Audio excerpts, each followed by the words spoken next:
This is Darwin to Jesus. Welcome back to the channel. Recently I made a response video with my good friend Eric Hovind, and I wanted to share it with you all. This is a response to the debate that Alex O'Connor had with 25 Christians, and we specifically covered the problem of suffering, which is something that I've been giving a lot of thought to lately. We went through the entire 20-minute segment together, and I think we had a lot of fun breaking it down, and I hope you enjoy. Look at his face. Look at his face, because he knows he is saying it. It's so funny, because he knows he has been saying that the whole time. That idea that these things are wrong or that there's a problem with these things just doesn't make any sense on atheism. And you just have to really say, okay, yeah, but why is that bad if no God exists? Who cares? In less than 2 days, this video got more than 2 million views. I have no idea what it's going to be at when you guys are watching this, but it has exploded. And I was incredibly frustrated as somebody who traveled. I was out in Texas speaking on apologetics, and I watched this video and I thought, somebody's got to do something about this, because the answers, I mean, am I allowed to give it away that they were so bad, or do you want to just see it, guys? It was the Christians need help. I'll reserve my thought here for just a second. Darwin, what did you think? I completely agree. And this is unfortunately something that I see quite often when there are a bunch of Christians that go and debate an atheist that knows what they're talking about. It's very common where the Christian normies just get trounced. And I think that it's a really bad look, and that these Christians just need to spend more time thinking about these things. And they're typically overconfident, I think. And that's pretty much what you see here in this video, is overconfident Christians without good answers and essentially walking into a slaughter. That is a great way to put it. I mean, well, you'll see as we watch this, and what we'd like to do is just kind of show you the video, add commentary along the way, so that you're understanding, because there's so many little nuances that if you haven't thought these arguments through or thought how to talk to an atheist about evil and suffering, there's so many little nuances that you need to understand before you engage in that conversation. And so this is actually going to be really good for you. I go to churches all the time, and I'm frustrated by how many Christians have what I call a very shallow faith. It's almost like, listen, I heard about this, I got the traditions, my mom and my dad, and I got it, and I'm saved and I believe it, and that's it, and I don't need any more. But honestly, you and I are called to give an answer to everyone that asks us a reason of the hope that's in us with meekness and fear. God commands this, and our answers need to be good. We're commanded to cast down arguments that exalt themselves against the knowledge of God. So our arguments need to be sound, but that doesn't necessarily mean it's going to change the skeptic's mind. Newsflash, if you didn't already know, Darwin was an atheist for a long time, weren't you? Yeah, that's right. And what you're saying is absolutely correct. There's a lot of need for good apologetics in Christianity, I think. It's one of the reasons why I became an atheist at such an early age, because I was not getting good answers from my parents when I asked them questions about Christianity. They typically just said, well, you just need to have faith. And that's why I think that we really need to be talking to teenagers about apologetics and teaching them, because they're at that age where they're about to go out into the world, and they're just going to get blindsided by all of the sort of rhetoric that you're about to hear in this video, and they're going to be completely unprepared. And so many Christians are, frankly, just unprepared, and we need to be prepared, and we need to have good answers. And there are good answers to these questions. We just need to study these things and be thoughtful about it. And hopefully, after watching this video, you guys will understand this topic in a more full light and be able to give a better answer in the future. But when a child dies of leukemia, could there be a purpose to it? did God command the ethnic cleansing of the land of Israel? I'm not saying the scribe made something up. I'm saying the scribe has a command. So where did they get that command from? From God. I had Jesus appear to me 3 years ago. I don't know what's happening now. I have to suspect it's some kind of psychological phenomenon. Hi, my name's Alex O'Connor. I'm an atheist and host of the Within Reason podcast. And today I'm surrounded by 25 Christians who, God willing, might be able to change my mind. What a setup, huh? I mean, definitely catchy, definitely clickbaity, definitely makes you go, okay, this is going to be good. One of these guys is going to be able to take Alex O'Connor down, is kind of the way the setup is. So I think that this is just a bad look immediately for Christians because it makes it look like we need 25 Christians in order to even have a hope against one atheist. And I would just recommend that Christians not do this sort of thing because immediately we're in a no-win situation. Okay. Think about it. If we actually have a Christian that is in that panel who comes and wins an argument with Alex, well, did he really win? No, not really. It reminds me of this guy that I was going to play tennis with. He said that he was really good and he was like 60 years old. And here I was about 27 at the time. And we had been talking back and forth about who's going to win. He eventually said to me, "You know, when we play, I can't lose, right?" And I said, "Yeah, you mean that you can't lose because you're older, you're so much older than me that if I win, then I just beat an old man. And if you win, then I just got beat by an old man. So either way, I lose." And that's the situation here is that Alex really can't lose because if he loses, he lost to one out of 25 guys and it was unfair from the get-go. So did he really lose? No. And if he doesn't lose, it's even worse, because he just beat 25 Christians. And I told that old man, I said, "I'm going to beat you because I'd rather beat an old man than get beat by an old man." And I think that if you do go into a situation like this, you should be looking to win, but it's still a no-win situation at the end of the day. And I think that Christians should have better discernment and try to avoid this sort of thing. Yeah, I do find I like clickbait stuff. So I'm the guy that I saw this on the side panel as I was watching another video last night, and I immediately clicked it. I went, I want to watch that. So props to them for creating something that makes you want to watch it. And then it only took less than about 7 minutes for me to have to pause it to go, I'm incredibly frustrated. I'm incredibly frustrated. Right. I do wonder where did they get these Christians? Like it doesn't Yeah. ever say what are the credentials because I'll grant it to you. I mean, Alex O'Connor is a top tier atheist. He's incredibly good. He was known as a cosmic skeptic for quite a while, and has had conversations with Christians for a long time. So he's honed his arguments really well, and he's very sharp. He's got a great wit. So he's definitely a top tier atheist. I agree. I respect Alex O'Connor probably more than any other atheist that I can think of right now. I have a good deal of respect for him. I, of course, do think that he's wrong, and I think that he knows that God exists. But as far as his behavior goes, I think that he's about as well behaved as we could ask for from an atheist. And I wish that more atheists behaved as well as he does. So I want to give him props in that regard. I think that he is a very good spokesman and ambassador for atheism. And I also want to comment on the way that this is framed, where he says that I'm hoping that one of these Christians can change my mind, because I think that this is also really problematic when Christians buy into this frame. Because the problem isn't that Christians haven't made an argument that's good enough to change Alex O'Connor's mind. That's not the problem if you're a Christian. If you're a Christian, the problem is Alex O'Connor and that he wants to sin. It's his heart, not his head, that is the problem. So I see a lot of Christians buying into this atheist frame, like, oh, I just need evidence or I just need a good argument. So then the Christian starts bending over backwards trying to provide this good argument or this good evidence to change the atheist mind. And that's not the problem. That's not actually the problem. The problem is that we are sinful and we want to live according to our values and not according to the will of God. That's always going to be the problem. And I'm not saying that Christians can't argue with atheists. I'm just saying that you shouldn't buy into this sort of frame that you're hearing right here. And you're always going to hear this from atheists because they're never going to say, yeah, I know that God exists and I just want to sin. But just don't actually buy into that frame. You can say, I'm going to make the arguments, but I know that this isn't even going to change your mind. Like we can run through it, but it's not the problem. Darwin, there's going to be a lot of people that heard what you just said and they're Christians, and that makes no sense to them whatsoever. What do you mean atheists aren't interested in the evidence? What do you mean they don't want to know? Now, I have had tens of thousands of conversations with atheists. I love having conversations with skeptics, and I know that to be true.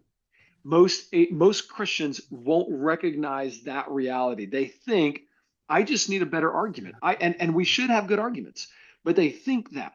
Can you real quick, before we go to claim number one, which is suffering makes God's existence unlikely, can you expound, just give me a 60-second on, you were an atheist and you were saying from authority, and not just your authority, from the word of God, they are not interested in the truth. They don't want it. They are running. They're the thief. They're not looking for the cop. They're running from the cop. Yeah, absolutely. I think that that's exactly the problem, is that they don't want there to be a God. They want to be their own gods. And a lot of atheists that are listening to this are going to be offended and think that I'm calling them liars. And in a way that they are lying, they're lying to themselves, most of them, because I think that a lot of them, on some level, genuinely believe that there's no God, but then on another level, they know. And no atheist truly lives as if God doesn't exist.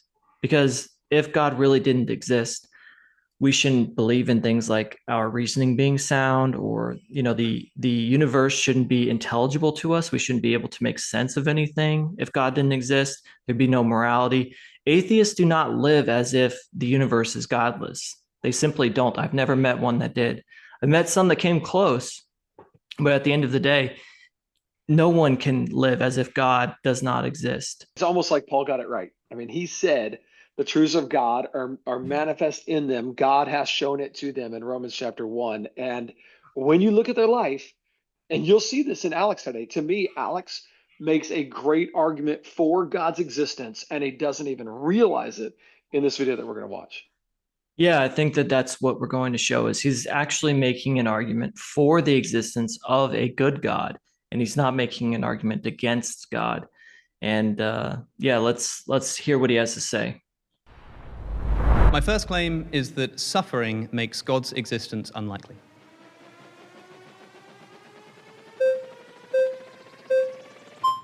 Okay, I got to stop right there. Darwin, would you have raced to the chair? Just tell me honestly. Absolutely not. I think that's a bad call. You don't want to go first.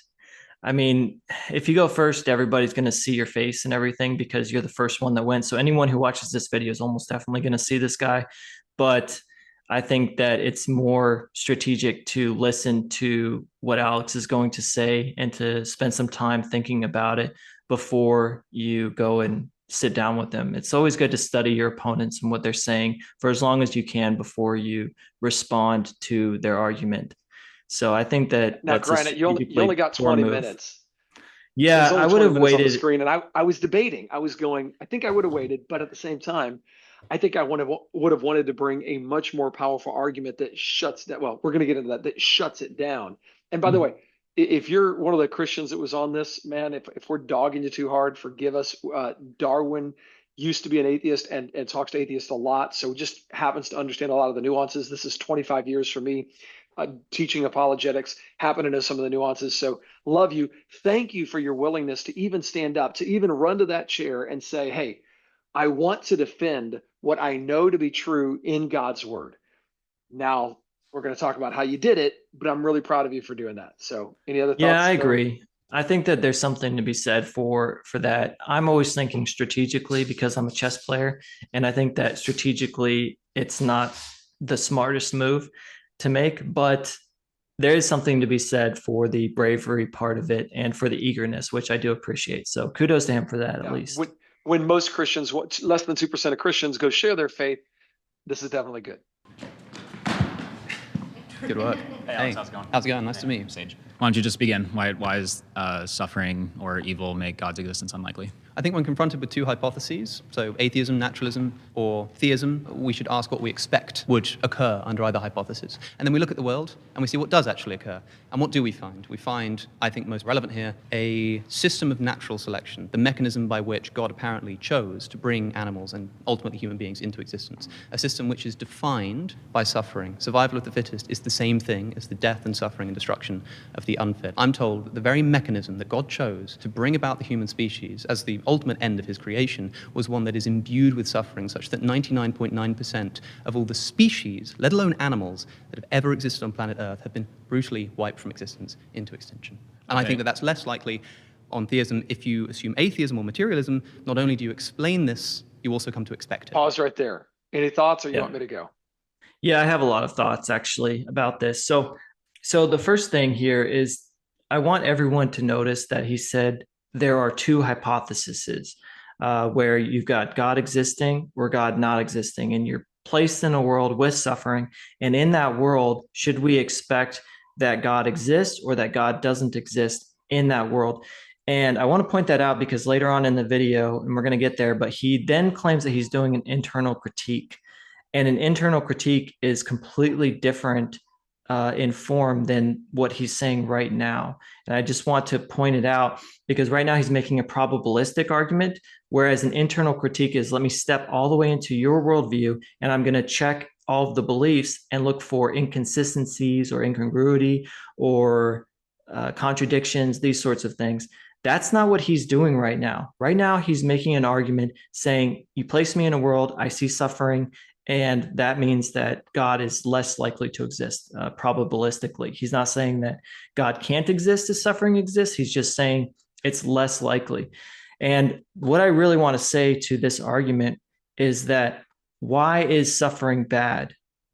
Okay, because the problem here is that he's tapping into something that we all kind of agree on, that suffering is bad. But let's look at what he's really doing. Imagine if he had said that we fall into a world, or we find ourselves in a world where everyone is happy and there's just perfect bliss. And if we find ourselves in this world where everyone is happy and there's no unhappiness at all, everyone is happy. If we find ourselves in this world, then that means that it's unlikely that God, who is good, would exist. Now, of course, if you heard him say this, you would say to yourself, wait, why would unhappiness mean that a good God wouldn't exist? And he would have to say that there was something intrinsically wrong with happiness in order to make the case that a good God wouldn't allow happiness. But what this means is that happiness would have to be bad for his argument to work. It would have to be actually bad, because there's two things that you could ask him here. You could say, well, Alex, is happiness like actually bad? Or is it just something that you happen to not like? And he can't say that it's just something that he happens to not like, because then that completely devalues his argument, because it doesn't make sense that just because I happen to not like something, that God is less likely to exist, right? I mean, just like it doesn't make sense that your parents don't love you if you happen to not like broccoli and they make you eat broccoli.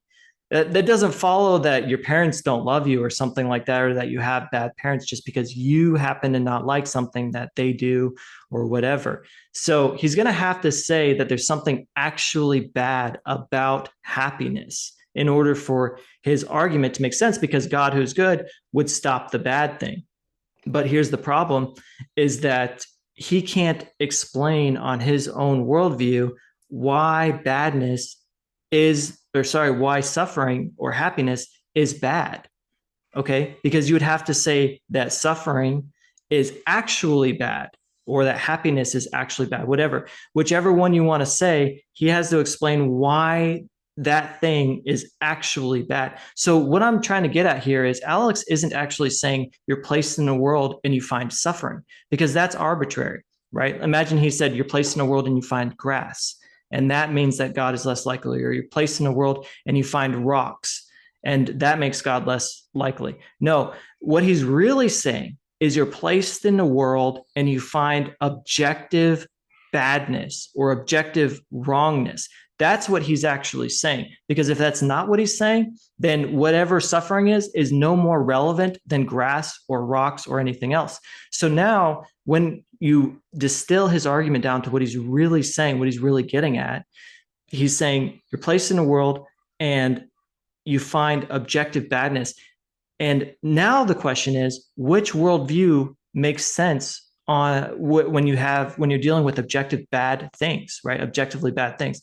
And the only worldview that could make sense of that sort of thing, an objective value, is theism. Because in theism, we can make sense of that because God has a mind and God has a plan. He's got a plan for creation. And so within that plan, God values certain things according to his plan. So there are objective values within that sort of framework. And that's the only way you're going to get an objective value, because if it's not and a value coming from God, if it's not God saying this is good and this is bad, then it's just Alex telling us he doesn't like broccoli or he doesn't like grass or he doesn't like rocks, which doesn't matter. So it's got to be an objective value, and objective values can only exist in a theistic system. They can't exist in an atheistic system. And you'll actually hear Alex admitting this later on when he gets pressed slightly on this, that he doesn't believe in objective values. And he doesn't believe in objective values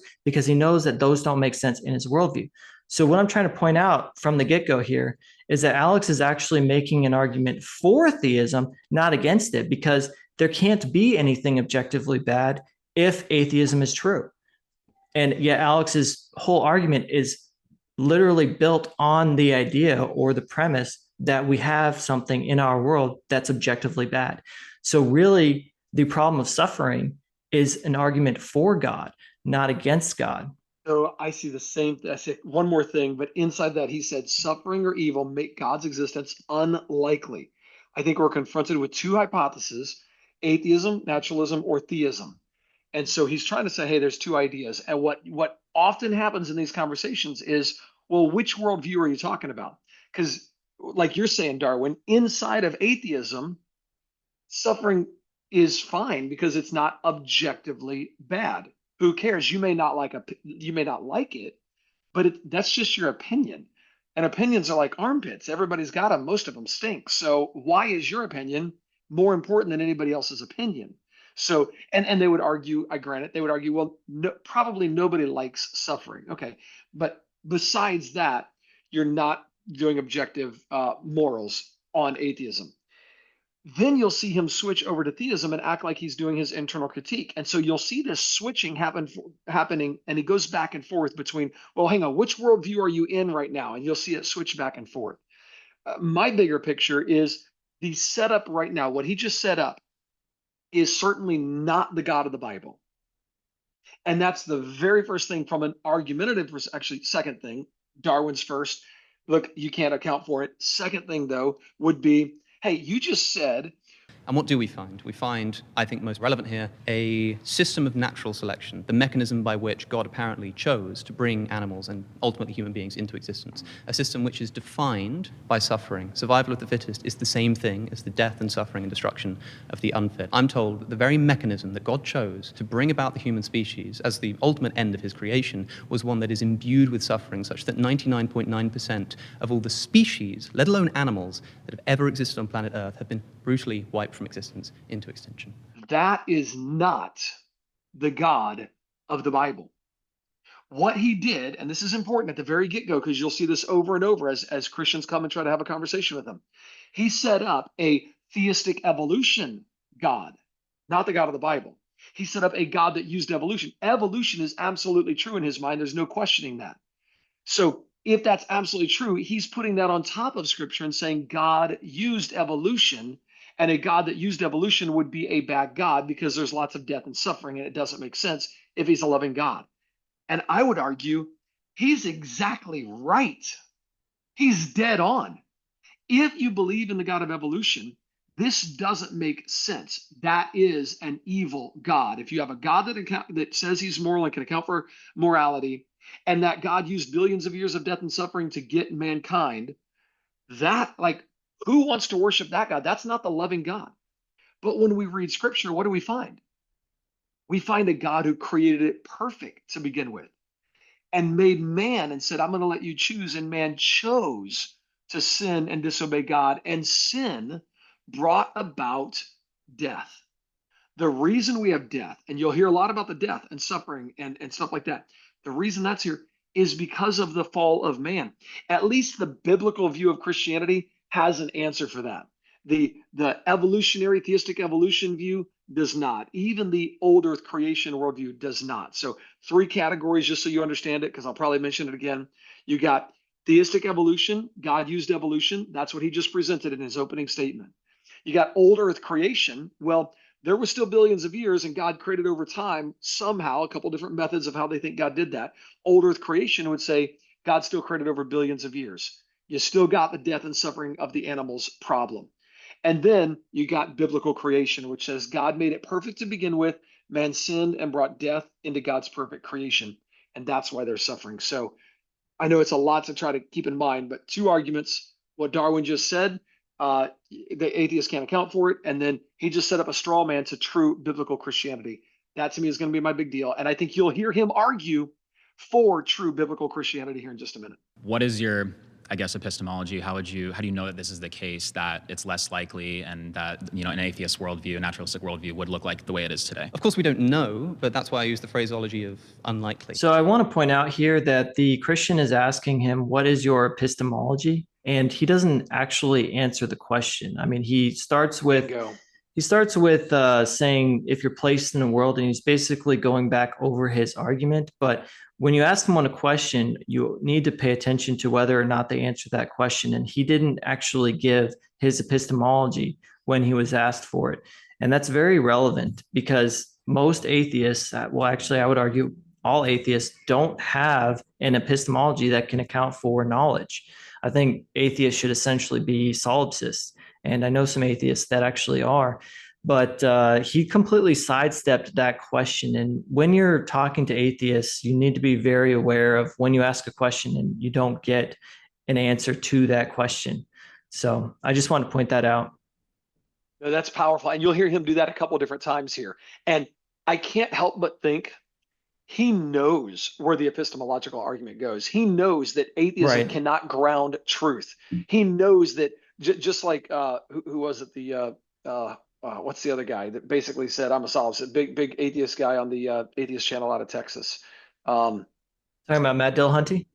Matt Dillahunty, yeah, Matt Dillahunty. Sorry, Matt, I didn't mean that as, I just meant I'm taller than you, that's all. Matt Dillahunty, he admitted, he's admitted before, I guess I am, he makes fun of solipsism, hangs up on the people, and then he admits, I kind of have to be a solipsist. And a solipsist says, I can't know anything at all, except that I don't know anything. And it's an internally inconsistent worldview. It's an impossible worldview to hold. So this happened. I can't help but think Alex knows this and has to avoid it. And this is what you'll see all the time. And you got to learn how to hold their feet to the fire. They will squirm. You're going to have to do it in love, but you got to hold their feet to the fire. You didn't answer my question. How do you know anything to be true? Right. And you could follow that up. Here's what I do. I follow it up with this question.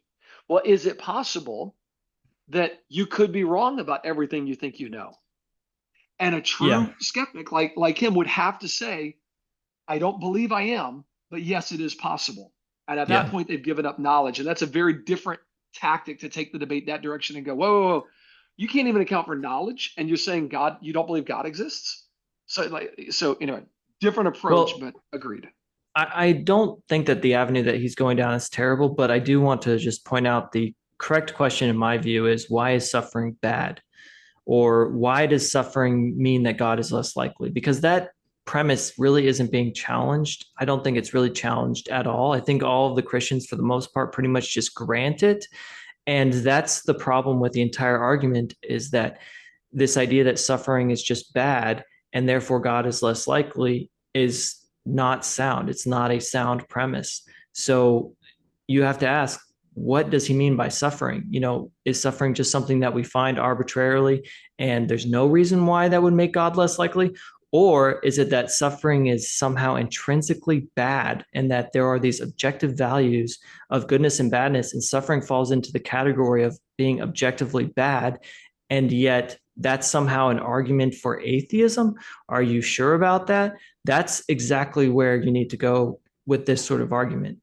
I think that if you were to tell somebody who was sort of in some Rawlsian state of nature, hadn't seen the world, and you said that the world has been created by an omnibenevolent, all-powerful God, what kind of world would that person be imagining? And if you dropped them into the world, if you were given the opportunity to become a wild animal, like in 2 seconds, I was just going to turn you into a random wild animal somewhere on planet Earth. I like being a guy. I think you'd probably kill yourself before I had the opportunity, because you know that the life of these animals is almost defined in terms of their suffering. I guess I just don't really see how you can justify that claim per se. What I would say is that if we actually take into account the holistic view of the scriptures, which I do think that you have to do, we see that it's actually much more coherent once you acknowledge that evil itself doesn't have ontology. Evil's not a thing. You don't look under a rock and say, there's the evil, right? Fine by me. So I just want to say right here that the Christian is making a mistake by conflating evil with suffering. And a lot of Christians and atheists do this, where they talk about the problem of evil and they throw in suffering, and it's just not the same problem.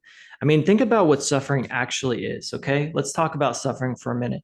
Suffering is when something happens that we don't like. Okay, so imagine you've got a coworker and he comes into the office and you say, "Hey, how you doing?" And he says, "I just got divorced." And your immediate reaction is, "Oh, I'm so sorry," right? And you start trying to console him. And then he says, "What do you mean? That marriage was terrible. This is the best day of my life." Okay, so why is he not suffering? Why did you expect him to be suffering? You expected him to be suffering because most people would be wanting their marriage to thrive and to survive and to not end in divorce. But notice the key word here is want. You would expect them to want to be in a healthy marriage. But the reason why this particular man would not be suffering is because he wanted the divorce. So all suffering is basically predicated on what we want or what we do not want. Okay, so if you want something and you don't get what you want, then that ultimately is suffering. And that's really all it is. It's just, I want this thing and I don't get it, so I'm suffering right now. I mean, if we could enjoy pain, if you could create a person that enjoyed pain, then they wouldn't be suffering when they were in pain as long as they were enjoying it. It really is that simple. So all of suffering, in my view, is tied to just not getting your personal desires. And I really don't understand why we would expect to be in a world where all of our desires are met all the time by God, especially when you've got different people, different subjects who have different conflicting desires. And we literally cannot be God because only God can be God. So there's one thing that we could all desire that could never be.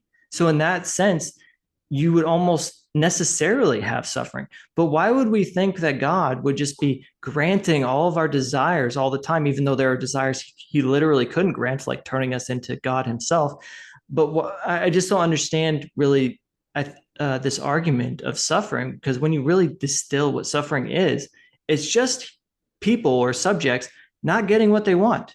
That doesn't mean that it's bad, though. How many parents here don't give their children what their children want, and yet we know that it's for their good? My daughter wanted to eat marshmallows for breakfast. I didn't give her what she wanted. She cried. She was suffering in her mind. But did I do the wrong thing? No, I did not.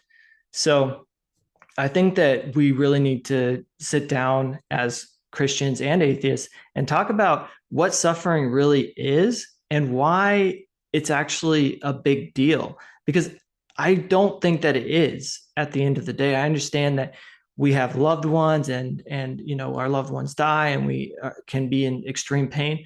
But ultimately, all suffering is just us not getting what we want. That's it. That's all it is. Now, okay. So Alex at the very beginning, or the intro to the show, kind of revealed that he's going to talk about a child that has leukemia and dies at a very young age. And why is that suffering? And tell me what you think about this, Darwin, because I see all the time atheists switch out logic for emotion and then pretend that it was logical. They're like, "Oh, but wait," and then they get somebody on emotion. Well, yeah, I wouldn't want my daughter to die of leukemia. I wouldn't want my daughter to get run over by a car. I wouldn't want my son to get killed in a motorcycle accident. I wouldn't want that suffering. That's suffering. Why would God allow that? If God's all loving or all powerful, why would God allow that? So they take an emotion and try to use it as logic, and they're actually doing a bait and switch when they do that. Yeah, they are. And they're not being honest about what their atheism entails. Alex is a little bit more honest in this video because he's going to say that he doesn't believe in objective values. But which is more absurd? To think that there's a good God that allows suffering, that allows children to suffer, or to think that there's nothing wrong with children suffering in the first place, that when a child gets leukemia and dies, and has all this pain, that there's nothing wrong with that at all, that's just something that happened and it's no different than a rock rolling down a river or stream or something like that, and that there's no point to any of this. Which of those two things or ideas is more absurd? And I'm going to tell you which one is more absurd. It's the second one. that there's nothing wrong Yeah. with the world, that evil doesn't exist, that we're all just supposed to be living this way, or actually that there's no way that things are supposed to be at all, and we're just drifting through space. And that's what atheism entails. And that's why you're going to see Alex argue for the truth of the God of the Bible in this clip. You're going to love this. So I'm not really talking about evil here, because that's, of course, a moral term. I'm talking about suffering. Can you distinguish suffering and evil? So evil is a moral term. Evil means that something is bad, it's immoral. You need to have a moral ontology for that. Suffering is just any experience that's not wanted when experienced. He literally agreed with me right there, where he said it's just any experience that we don't want. He and I are agreed on that. So what he's not agreeing with me on, but what he's obviously wrong about, is that his argument requires a moral ontology still, because you still need objective badness for his argument to make sense. Because if there is no objective badness, then the suffering is no different than just paint on a wall or anything. So if there's no objective badness. In philosophy, in philosophy, you've heard of this. It's called the is-ought fallacy. What Alex is describing is what is the case. It is the case that children will get leukemia. It is the case that the rock rolled down the hill. What a great analogy. Right. Now, why ought that be different on atheism? And this is again where you're going to see, well, hang on, are you arguing in the atheist universe, or are you arguing in the Christian universe? And you're going to see this flip flop back and forth. In the atheist universe, in the atheist worldview, in Alex's worldview, who cares? It just is. Only in a Christian worldview can you say this is what ought to happen. That child ought not have died from leukemia. That deer ought not have gotten, eaten by the lion or whatever. So only in Christianity you have these oughts. In atheism, you just have what is. So you got to watch which way he's going there. Yeah, can I elaborate on that just briefly? Well, hopefully it's brief, but imagine two video games, okay? Imagine a video game that somehow comes about through a random process, like a cat was just stepping on a keyboard and somehow randomly created a video game. All right. Now imagine a video game that is created by a mind with intention, with goals and purposes. There's actually something that you're supposed to be doing and achieving within this game. Okay. Now, on which of those two video games would you expect for there to be something wrong or bad? Right. The first game, right, where it just comes about through no intention, you couldn't actually point to anything and say, this is bad or this is wrong or something like that, because there's no point to the game. The game isn't even meant to exist, right? It just happens to exist through a random process. Whereas in the second example, where a game comes about through the intention of a mind, then it does make sense to talk in reference of a goal, and this thing is bad and this thing is good. This sword is bad because it's not going to help you achieve the goal of the game. Well, in atheism, it's very much like that first game, where we're all just here as a result of some mindless natural process, and there's no point to any of this. We shouldn't even be here. We're just an accident.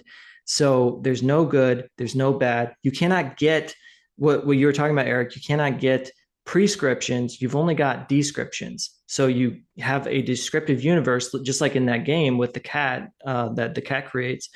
You have a game and you can describe certain things within the game, but there's no way that the game ought to be. Okay. There's no prescriptiveness,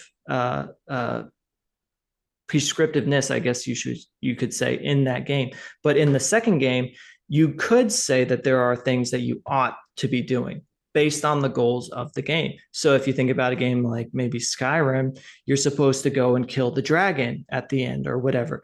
So you actually have like kind of obligations within the game to build up your armor and to get stronger and to learn how to do this and to meet this person. It's all towards the end goal of the game, which can only come from a mind. There's nothing like that in atheism. There is no mind that's responsible for our reality. So you can only have descriptions in atheism. You can never get prescriptions. Right. And so even if you don't have a moral objectivism, you can still say that suffering exists. So here's a question. A deer gets its leg caught under the branch of a tree that's fallen over in the wild, and it starves to death in confused agony. Why does God oversee this? And why does God set the natural world up such that events like this occur? Well, because the ultimate view here is that. Okay, pause. Nice to meet you.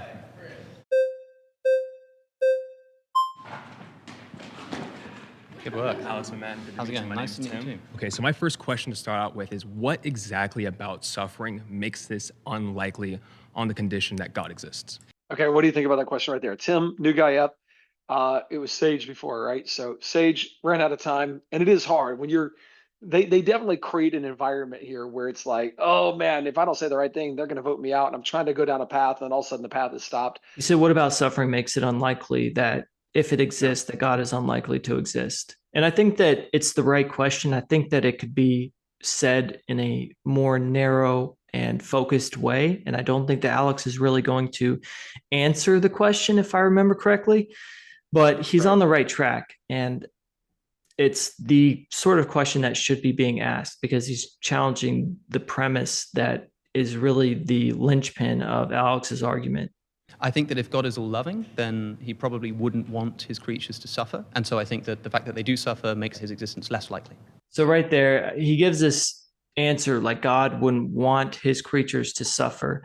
And you should ask, though, like imagine that Alex O'Connor had said that if we find ourselves in a world with grass, that God is less likely. And you say, okay, but why? And he says, because God wouldn't want grass in a world.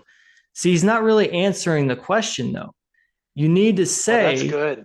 Yeah, you need to actually explain or get him to say, because grass is bad. That's what you need to get him to say, because really he's making an argument that we find ourselves in a world where there is an objectively bad thing, not just a thing I don't like, but an objectively bad thing. And so Alex kind of just basically restated what he had initially said, but he didn't actually say what it is about suffering that makes it such that it would make God less likely or probable.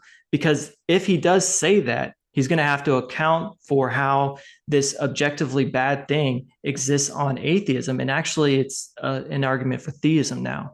Okay, perfect. And is there some specific aspect of suffering that you're particularly honing in on, horrendous or whatever in particular, non-human animal suffering? Because I think that the Christianity has a celebrated tradition of theodicies trying to explain why suffering exists. Yeah. Human free will, the development of the soul, higher order goods, all of this kind of stuff, none of which apply to the suffering of non-human animals.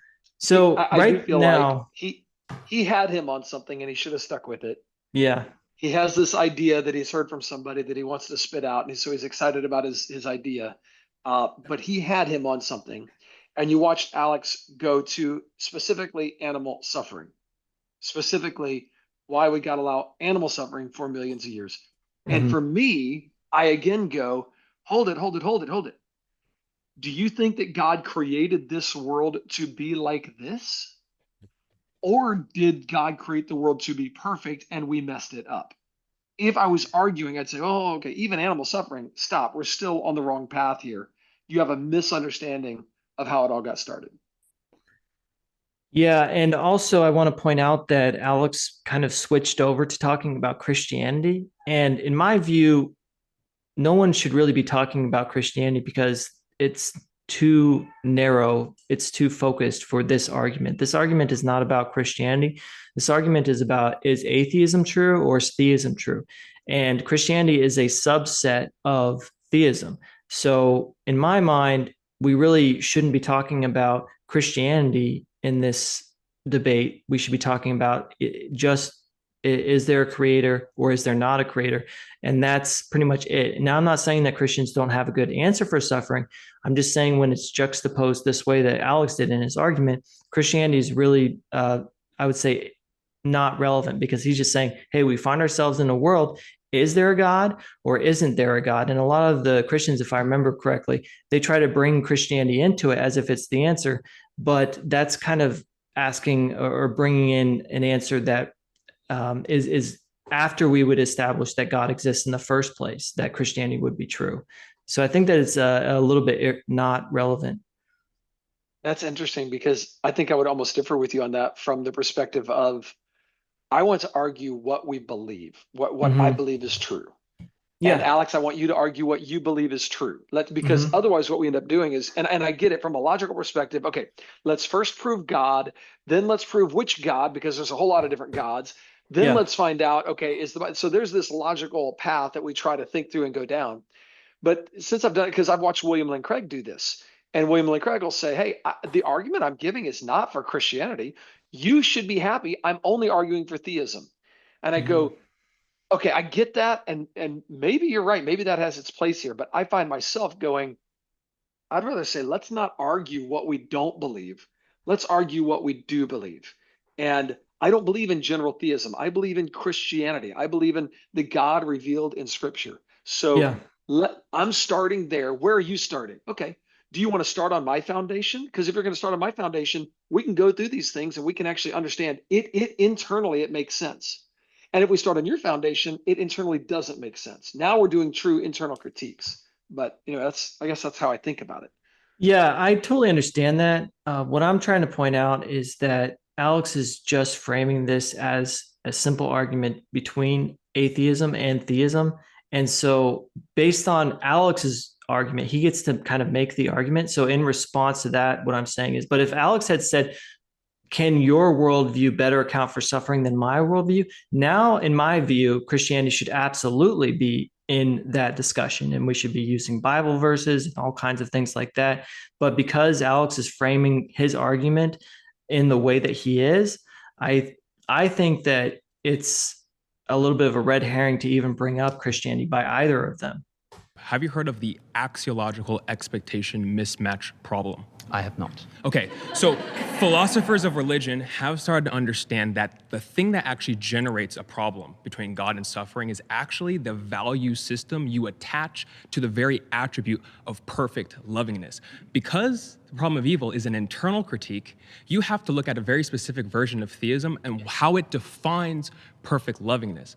I want to present to you a version where my version of perfect lovingness does not actually constitute a problem and a misalignment, that mismatch between the suffering of animals, let's just say the profusion of suffering of animals, Great. and the existence of God. So let's hear it. What kind of God are we imagining that would allow and oversee and do nothing to prevent billions of years of untold animal suffering? So he basically did what you just said, right? He basically said, hey, let me come to this very specific point that let me argue from my point. Right. Yeah, and the Christian, I think, made the mistake of saying that the problem of evil is an internal critique. It certainly can be an internal critique. It depends on the way that it's given.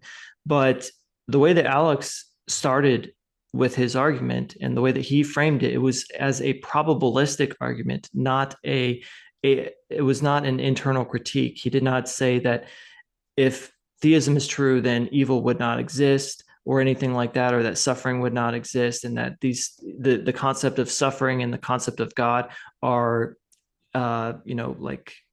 incoherent or something like that. He didn't say that. He said we find ourselves in a world, and in that world there's suffering, and we would think that God would be less likely if we find suffering. So therefore, we should think that atheism is true.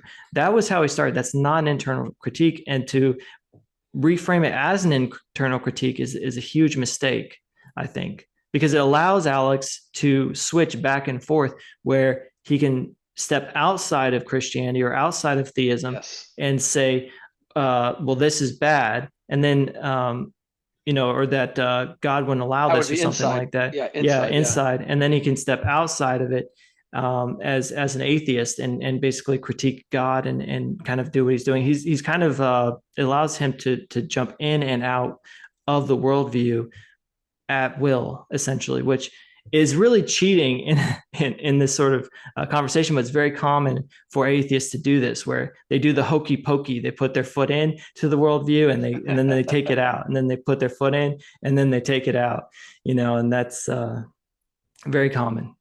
And it frustrates Christians because you're like, I got them tied down, and then they jump out, and you're like, okay, now I'm over here, and then they jump back in. And you're like, okay, now, and if you don't recognize what's going on, it's incredibly frustrating to watch them do this. Yeah, you really have to know when someone is doing an internal critique and when they're not.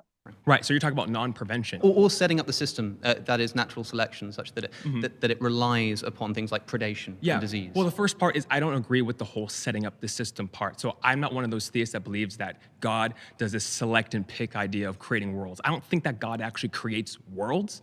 I think that God lets worlds develop according in a certain way, but because God can oversee an overarching narrative, he knows exactly how he can redeem anything that goes. So the first time, sorry, go ahead. Could God have made it such that animals were all herbivores instead of carnivores and omnivores? Yes, he could totally do that. Okay, so had he done that, here's an instant way to reduce by orders of magnitude the amount of suffering that exists. I have to pause there, Darwin, because I'm like, guys, did you hear that? And I go, have you?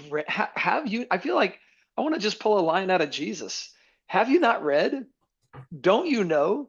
That's exactly the world that God made. God said, for all the animals, I have made every green herb for meat. Originally, everything was herbivore. So again, you find Alex going, if biblical Christianity were true, that would make a lot more sense. If young earth, literal Genesis, biblical Christianity were true, that would make a whole lot more sense. And that's exactly what we see here. I'm going, great point, Alex. And that now I think his name is Tim. I don't believe Tim would fall into that category. And it's sad because biblical creation has got such a bad rap. Oh, who would believe that? All science today proves that it's millions of years old or that evolution happened. And I'm like, no, it hasn't. Science has not proven this. So science doesn't say anything. Scientists do. We look at the same data and we can easily see how it conforms or what's the other C word? It confirms, there it is, confirms what the Bible says. So you're right. We see evil and suffering, animals eating other animals. If they had all been herbivore, that would make a whole lot more sense. And that's exactly what the Bible says he did. And this is where I found myself just pulling my hair out last night going, but that's what God did, guys. That's exactly what God did. Well, it's a great Christian answer, and I totally agree with you, of course. What I want to show here, though, is that the problem that is occurring is that this guy who started off with a good question but didn't actually get the answer that he should have gotten, he has now bought into Alex's frame, which is that suffering is intrinsically bad both on atheism and on theism, and that we find this intrinsically bad thing. And so now the theist has to account for it.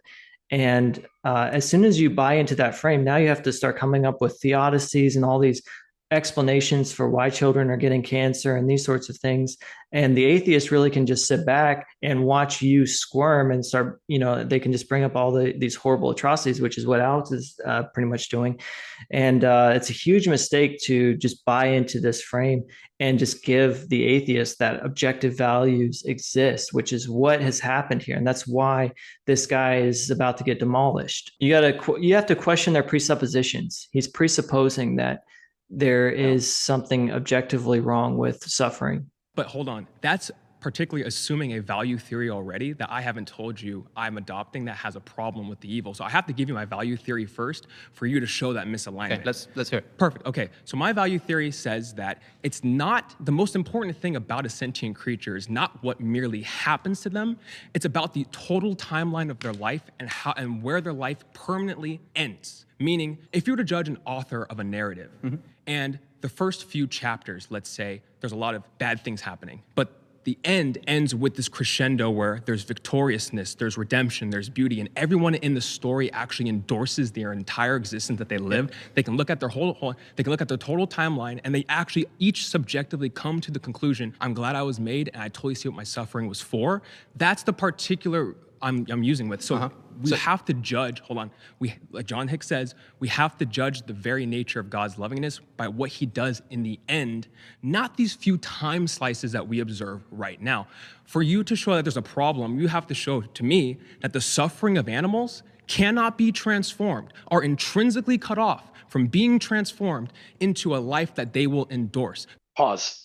You got a thought on that? I got a thought on that. Yeah, I didn't like what he said at the end, that you have to show to me that, basically animals can not essentially reflect back on their lives, because really it doesn't matter if Alex shows to him that there's this truth that it can't be true that animals reflect back. It's really not relevant to Alex's argument, frankly, because Alex is just saying if we find ourselves in a world and there's suffering, it seems like that would be less likely if theism was true. So this whole idea that like we can animals may be able to reflect back on their lives and be like, oh, actually the suffering was worth it, is totally irrelevant because it's ad hoc reasoning. You're kind of reasoning after the case in order to kind of come up with an explanation for the suffering and for why it's actually a good thing. But it doesn't matter because Alex is just saying, here's the suffering and it seems like it's bad and God wouldn't allow it. That's all Alex is saying. So ad hoc reasoning really isn't relevant to the argument that Alex is making, frankly. I feel like I've heard this kind of conversation from pastors. And okay, tell me I don't know how to think through this yet. So walk me through this, because there is a point at which, hey, you know what? God is going to work all things together. Everybody say it with me, for good. God is going to bring everything together for good. And the Bible passages about that. So when I've heard this talked and when I've heard this, preached or argued, it's like, hey, somehow God is going to use the suffering of your little boy or your little girl, or take the animals outside, my dog getting run over by a car. Somehow that suffering is going to end up being used for God's good, even if I don't understand it. Mm-hmm. Is that a valid argument? Is that a good argument? It's not a good argument for what Alex is saying. I think that it's possible, but I don't think it's relevant to Alex's argument at all because, like I said, he's just noticing that there's suffering. So how we make sense of the suffering after the fact really doesn't matter to the point of the argument, which is just that we see suffering. So it's good to keep your eye on that prize, because I understand where he's going. And in the Christian worldview, I would say, look what God has done. He took the worst thing that could ever happen in all of human history, his perfect son, and his death on the cross, unbelievable suffering. And he used that for his good. So yeah, from a theological perspective, I agree. But you're right. It's a good way to keep your eye on the prize, on the target, and say, hang on. We're not even there yet. Yeah, exactly. I think that it's good to just try and focus on the actual argument that's being made and not start talking about how it makes sense or how it could make sense. It's really secondary and kind of another bit of a red herring, I think, to be doing that. What should be happening is the Christians should be putting Alex on the back foot and forcing him to justify his premise, which is that there's a problem with suffering. That's where that's what's being missed right now, and the Christian is the one that's trying to come up with reasons and justifications because he's just granted the most important premise of Alex's argument, which he should have never done. So this is offense versus defense, if you think of it like that. Right now he's playing defense. Okay, yeah. Well, let me defend why God should allow suffering rather than offense. What's wrong? Who cares? That's what Christians tend to do, is they tend to play defense. They don't tend to play offense. They tend to just grant the atheist their Christian presuppositions. And you should never do that. You should never just grant the atheist our Christian presuppositions, because as soon as you do that, then they're going to be doing the hokey pokey where they put their foot in and they take their foot out. They're looking at it from the atheist worldview when it's convenient, and then they step in and do a quick, quote unquote, internal critique, which never really is an internal critique. So you should always know which presuppositions are being used by the atheist and stop them when they use those presuppositions and challenge them on that, because they're going to be right in the middle of every argument that an atheist makes. And those presuppositions are frankly undone by atheism itself. There's a couple of theses on the table. Okay. But sure, go ahead. Okay, so are you talking about the end of their life is in their end of life on earth, or are you talking about the afterlife? I'm antemortem, postmortem. Because if you're just talking about life on earth, then I would say that if you had an author writing a book and a character, if we were trying to figure out the relationship between that author and the person in the book, and that person in the book shows up for 5 seconds in the first chapter and is a child who almost immediately dies of cancer in an incredibly painful way. And there's no development, there's no sort of bringing back to life and suddenly everyone's grateful for it. It is just this miserable, tragic experience. And I asked, well, what did the author not want to do for the story of the book, but want to do for that character? Yes. I think it would be pretty damning. And also, when it comes to animals, we're talking about animals who are predated on from the moment that they begin existence. Absolutely. They sort of have disease. Zebras, when they're killed by lions, are often too big to be killed instantly, so they die over minutes with their windpipes caught in the jaws of a lion. How can this be developing a zebra, which, by the way, probably doesn't even have the same kind of first-person conscious experience that humans do in order to sort of rationalize and abstract and learn from their sort of past and morally develop in that way? They just suffer. And what kind of God could oversee this? So I just want to point out here, he's talking about something that is very intuitive to us once again. But imagine if we change what he's saying and he was just simply, once again, talking about grass, and he's describing how, imagine we find grass and sometimes the grass, gets mowed, right? Like it's short. And then other times it's longer, and he's just like describing how grass does certain things and it grows. And then there's weeds sometimes, and then there's not weeds other times. Would any of that be compelling at all? It wouldn't. He's really just tapping into something that's super intuitive for human beings.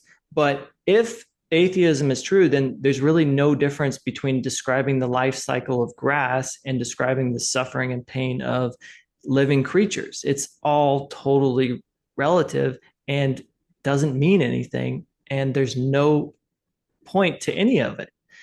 So he's basically really honing in and tapping in on something that we just know and don't want to argue against. But if you just change the language, you can see how much he's actually assuming. Because if he were to be talking about grass right now, you'd say, wait. Why does any of that disprove God? Just like, who cares if grass only lives a day and then dies sometimes because it's cold out? That wouldn't disprove that God exists. Is there like some kind of value to grass? Hello. And that's what you have to do. You have to just change the language and insert different words and then see what is really happening underneath the surface. And what's happening underneath the surface, once again, is that he's assuming objective moral values exist, and he's not being honest about that. Yeah, to me, it's just like you said at the beginning. He's taking something emotional that tugs on our heartstrings and swapping it for something logical. And he just did the bait and switch right there. He just did the emotions and then assumed that was bad, and he's not going to be called on it. Right. Yeah, and it's difficult. It literally causes humans, I think, pain in a way, like mental pain, to push back on these sorts of things that are just so intuitively true to us. Yes. But we have to remember that it's intuitively true to us because God exists. That's why these things are so intuitively true to us. But that idea that these things are wrong or that there's a problem with these things just doesn't make any sense on atheism. And you just have to really say, okay, yeah, but why is that bad if no God exists? Who cares? Yeah. I've even gone this far when I'm having these conversations. I go, wow, you are arguing just like a theist. Like you are making some great arguments for theism, and go ahead and point out, you're not arguing what you think you're arguing. You're actually arguing theism here. You're not arguing atheism. You're being a very good theist. That would be a problem. Yeah, you're right. There's a problem in the world, and you can't account for that without theism. You're arguing like a great Christian right now. It's true. Every time I think about evil or suffering or any of these things, I'm always like, oh, well, God's got to exist because there's a problem here. And in order for there to be an actual problem in the world, a way that the world should be but isn't, that requires theism to be true. It can't make sense on atheism. Okay, so there's a lot of assumptions on the table again. Again, you're assuming a particular value system that I'm not laying I'll tell you what out. I'm assuming here. What I'm assuming here is that a good God would not allow unnecessary suffering to obtain. Okay, gotcha. So we can talk. Do you agree with that? We can talk about unnecessary suffering. Should have said why. Why? Okay. Yeah, great question. A good God would not allow. Okay. Okay. So now he's jumped back into theism. Yeah. And he's arguing from a theistic worldview. And he's in there saying a good God would not allow. Did he say would not allow? Yeah, he said a good God would not allow theism would not allow suffering. We're talking about the justifying norms for suffering. You're saying it has to be in terms of necessity, which is an evil is only authorizable by God if it's in connection to a greater good or prevention of a greater evil, correct? If there's some kind of justification for allowing that Yeah, suffering. but you're saying it's a necessary connection. What's the term of necessity? So perhaps I should say unjustified instead of unnecessary. Okay, so we both agree. I do not believe that God can authorize justified, unjustified suffering. Tell me how that example that I gave you, the deer with its leg starving, is justified. Because it's intrinsically redeemable, and the norms I'm working with is not this necessity condition that you're working with. Mine is about redeemable suffering, with redeemability, or what we call defeasibility. If that suffering can be defeated within the creature's life, and I'll define what I mean by defeat, which is that they can retroactively look back at what they went through and integrate it into their life history, where they look at their life. I have to interrupt because the example I gave you is one where the deer dies. Yes, the deer dies. But here's the thing. Can we talk about the deer? Yeah. So I was thinking about this, and what I was thinking is, if you're playing a video game and you were to see something like what he's describing, where a deer gets caught with its leg in the fence and here comes the fire and the fire kills the deer. If you were to see that in a video game, it would mean nothing to you. Even though the deer might be screaming in pain and, maybe even there's tears. If you saw that in a video game, it would mean nothing to you because you know that deer is really just a program. It's not a sentient creature. And the whole thing about this argument that Alex is assuming without any grounds, in my view, is that other animals are actually sentient in the same way that humans are. And the fact of the matter is that we don't have any way to know if they are or not. We simply don't, because we are not them. We don't even know, frankly, especially on atheism, if other people have minds.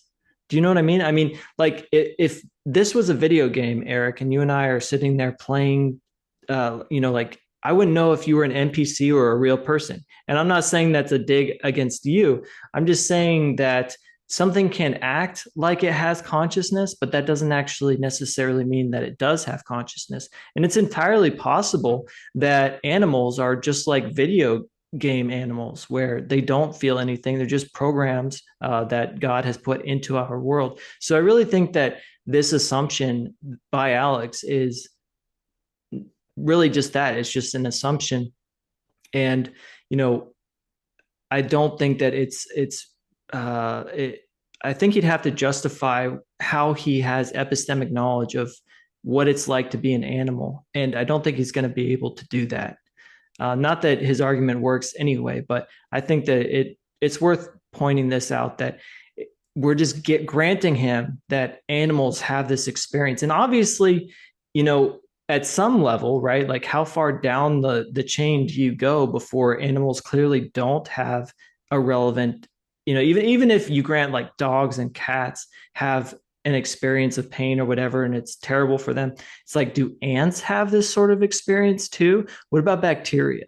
Like, is it all the animals that are suffering, or is it only just some? And which ones?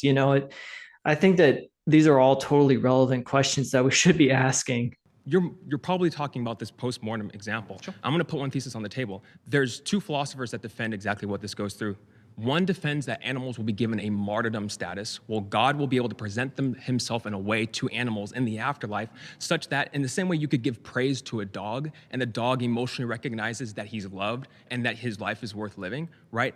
To these animals that suffered like that, there's one view on the table, which is that God will give them a praiseworthy status where they will be able to actually see that. Can we talk about that claim? Because these animals are suffering for what? I mean, God might cause them to suffer a bunch. It's not means to ends. This is not means to ends. God might cause them to suffer a bunch and then essentially redeem them in the afterlife. But what for? Like, why do this? If I were to punch you in the face and then give you $20,000 afterwards, you might be grateful for the $20,000. Yeah. But why couldn't I just give you the $20,000? Well, see, so that's assuming. So I saw your debate with Trent.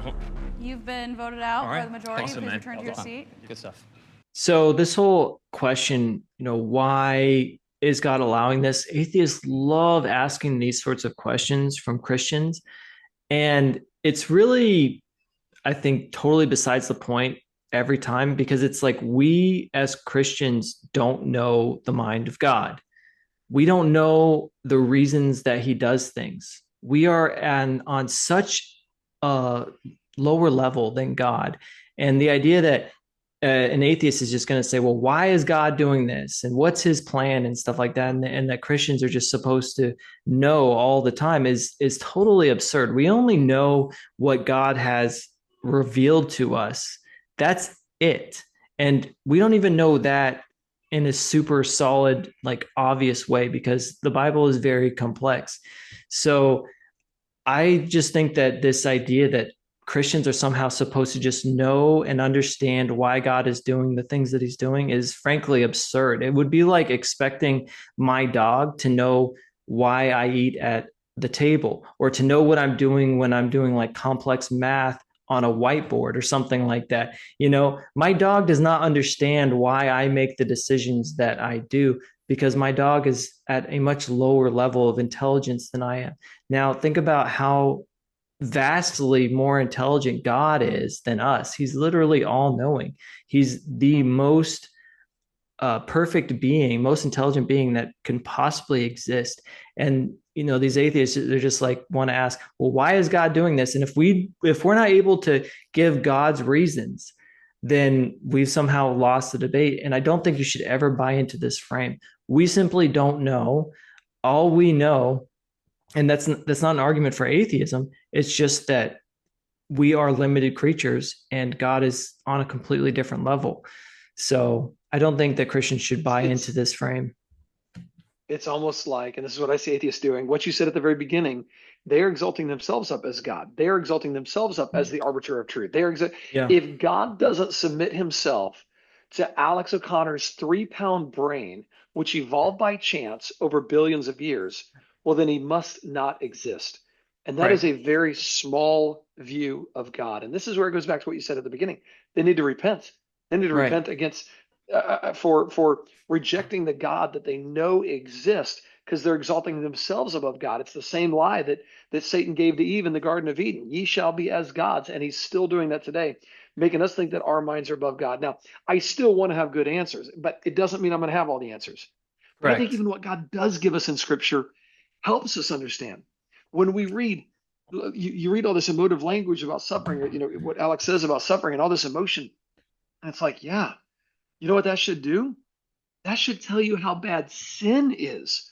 You, Alex, are underestimating the curse of sin because you don't think sin is a big deal. You think sin is who cares, and you haven't compared yourself to a holy, perfect, righteous, and just God. So you're comparing your sin just like somebody else told a lie, I told a lie, what's the big deal? And you're missing the point. And all this animal suffering should be screaming at you. God is very, very serious about sin. Very serious about sin. So I think there's enough in Scripture that we can understand some, even though I do not understand the mind of God. And if I was pushed on this, why does God allow it? I would say for a reason that is perfectly sufficient to him. It doesn't have to be sufficient to me. It's perfectly sufficient to him, and that's all that matters. Right. And we shouldn't expect to understand God. And that's what the atheist wants to do. And to me, it's like, if I actually understood God and all of his motivations and everything, then that would be good reason to think that that wasn't God. Because if it was God, there's no way we could understand him, So really, when we're not able to understand God, when it's mysterious, to me, that's a great indication that that's a real God that we're talking about. And the atheist is like, well, if I don't understand God, if you can't tell me why he does this and why he does that, then he must not exist. And I think it's pretty much the exact opposite, that God should be incredibly mysterious to us, just like I'm very mysterious to my dog, so. Yeah, I think it was Spurgeon. I may have this wrong, but somebody said, it's not the parts of the Bible that I don't understand that bother me. It's the parts that I do understand that scare me. Like there's enough in there. There's enough revelation about God that we should all be scared so much that we should repent. We should fall on our face and say, God, you are worthy of everything. I am nobody. You are somebody. You are everything. It's the parts that we can understand should make us fall on our face before God. Just the creation itself should make you fall on your face before God. My son-in-law Nathan and I were working on his truck the other day, and I'm like, we're here taking a tensioner off and taking an alternator off and taking a radiator out, and I'm like, dude, we spent 6 hours on this truck. I'm going, people think that our bodies arrange themselves by chance over billions of years. Are you kidding me? Like, My hands working on this truck are a gazillion times more complex than this truck. Like Right. they are, and this is where the Bible is so true. 2 Peter 3, they are willingly ignorant, and that's really what it is. And hey, Christian, you need to understand this. It is not a they don't really know. They don't want to know. They are willingly ignorant. These arguments are truly smoke screens. That's all they are. That's exactly right. And I want to say one more thing just to really drive the point home. I mean, I've been looking at AI and they're predicting that in the next 5 years that there's going to be the singularity, which is when you're shaking your head. But I mean, let's just say that the singularity No, word. I believe it. Yeah, it's Oh, coming, and I think it's yeah. sooner than 5 years away. It's kind of crazy. Yeah. Yeah, it's crazy. But if this happens, the point that I'm trying to make here is that just imagine if an AI really did become actually conscious and it was a super intelligent being and it had all the information that human beings have ever accumulated. Imagine what level it would be on immediately, like within a split second. Imagine the level that it would be on. It would be so far beyond any of our comprehension. We would literally have made a god, essentially, like not the god, but a god. Okay. I mean, it would just be so far beyond humans. It would be like 50,000 million steps past us immediately. Like right when that singularity happened, it's like game over for human beings if it decides, to wipe us out off the planet. It could probably do it immediately because it's just going to be thinking at such a fast pace, and it's going to have all of human information, and it's going to be able to put and connect all of those dots, and thinking at literally like the speed of light, right?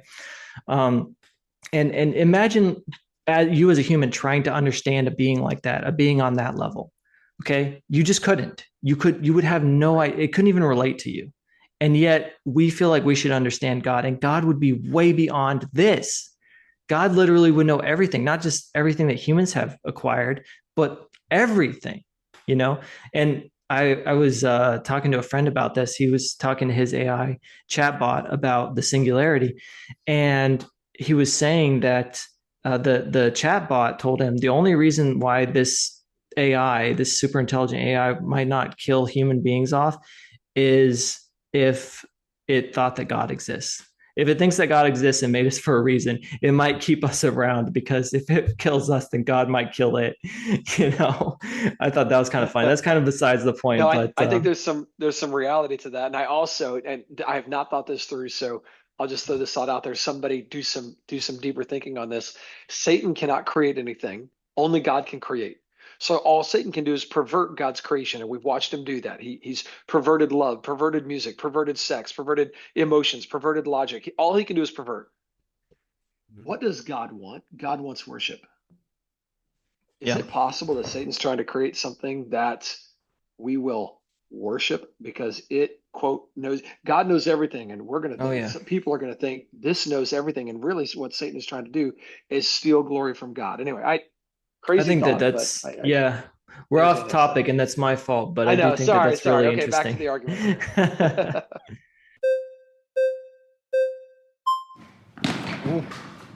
So close. Hey. Nice to meet you. My How's name's it going? Hayden. How are you? Hayden. Nice to meet me. Would you say that theism or atheism better account for the idea that suffering exists and a purpose for it? Depends exactly what you mean, because of course you might say that the world itself is more expected on theism, and since suffering, needs the existence of the world, that it's theism. But granted the existence of a material world, let's say, I think atheism.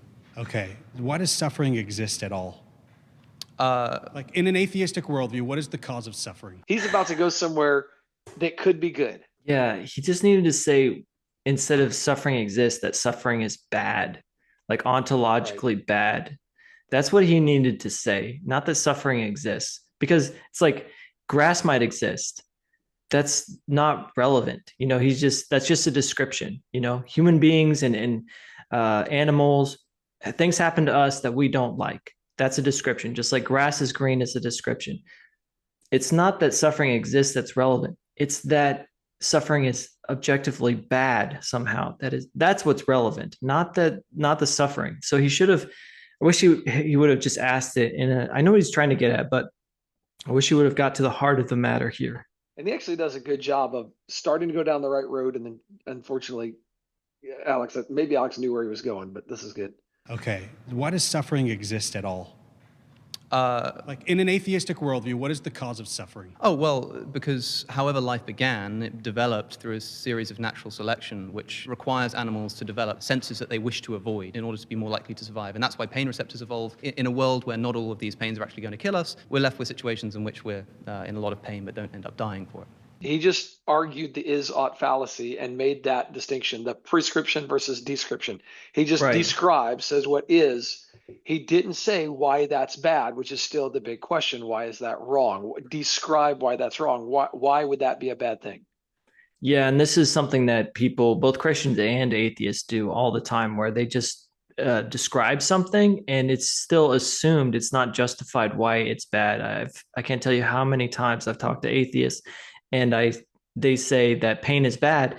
And I say, okay, why is pain bad? And then they literally define pain and they tell me what it is. Right. And I'm like, guys, I know what pain is.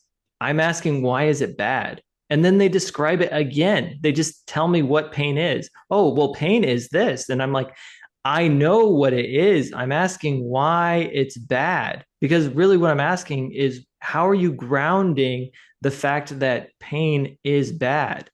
Like, where is your ontological grounding for this idea that there's something intrinsically wrong with the pain? I know what the pain is. I got that. Why is it somehow bad? That's what I want to know. You know, why does badness exist? And Christians, you can do this with even more egregious stuff. Like I've asked atheists, well, da-da-da about rape or da-da-da about murder. And I'm like, well, what's wrong with that? Right. You know? So be the one that says, well, hang on, whoa, what's wrong with rape? And it sounds at first like you're agreeing that rape is wrong, but actually what you're doing is you're going, no. In your worldview, what's wrong with rape? I can tell you why it's bad in my worldview. I'm wondering why it's bad in your. You tell me, why is that wrong? What's wrong with rape? I mean, if evolution is true and it's survival of the fittest, and you're supposed to pass on your genes, rape's a good thing. Right. Rape actually helps you do that. So the whole emotional motivation of don't rape, don't murder. You know, it's like, if evolution is true, that's exactly what you should be doing. I still think, strictly speaking, that it still wouldn't be good if atheism was true. But if you want to take the natural world and say that survival of the fittest is good, if you want to define it that way, which is what essentially the World War II Germans were doing, if you want to go that route, I mean, a lot of moral atrocities have happened because of exactly that sort of reasoning. So I think that you still don't get values or anything, but yeah, if you could get values out of atheism, then survival of the fittest is that's the order of the day. You do what you need to do to survive and thrive, and it doesn't matter what you have to do, as long as that's what you accomplish. That's my point. So if I put on atheism glasses, and I'm looking at the world through atheism, and I'm looking at the world through there is no God. When you look around at the animal world, what do you see? You see rape, barbarism.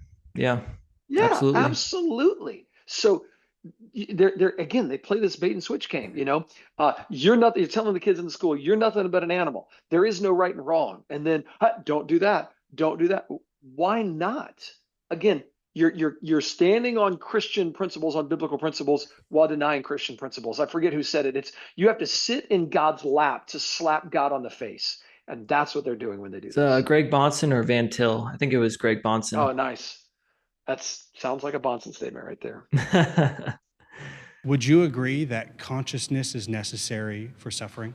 I would say probably, yeah. Does atheism account for consciousness? Oh, I thought that was good. I thought that was good. Did you like that? I think that I like where he's going. I still think it's a little bit besides the point of the argument, but I do think it is a relevant argument, because he's saying that there's something that is required for suffering in the first place, and that you need to account for that as well. So I think what I'm pointing out is something along the same lines, which is that suffering has to be intrinsically bad. And he's saying that in order to suffer, you have to have consciousness in the first place. So suffering entails consciousness. And what does, if you've got consciousness, then is that more likely on theism or atheism? And the answer there is definitely theism, 100%. Yeah. So I think that he's making a good point. Would you agree that consciousness is necessary for suffering? I would say probably, yeah. Does atheism account for consciousness? Yes, that's what I was talking about a moment ago. Perhaps not. Maybe theism accounts better for consciousness than atheism does. So if there is no consciousness, there is no suffering. Is that right? That's probably true, yeah. So if atheism cannot account for consciousness, then it cannot account for suffering. Would you agree with that? So I think what we're doing here is we're sort of slightly shifting the goalposts. Whoa. No. I think what Alex is doing is shifting the goalpost. I think I didn't catch his name. He's about on a great, very good thread here, and I think Alex is about to switch the goalpost. Let's hear what he says. Yeah, right here. If you don't want to grant the existence of the material world before we start talking about this, we can do an argument from consciousness, but then we need to debate whether consciousness is explicable on atheism. What I'm going to say is this. What I'm going to say is this. Consciousness may seem to imply the existence of a conscious creator of the universe. We're here talking about, I suppose we're talking about Christianity, and the claim was about God. Now we're talking about Christianity.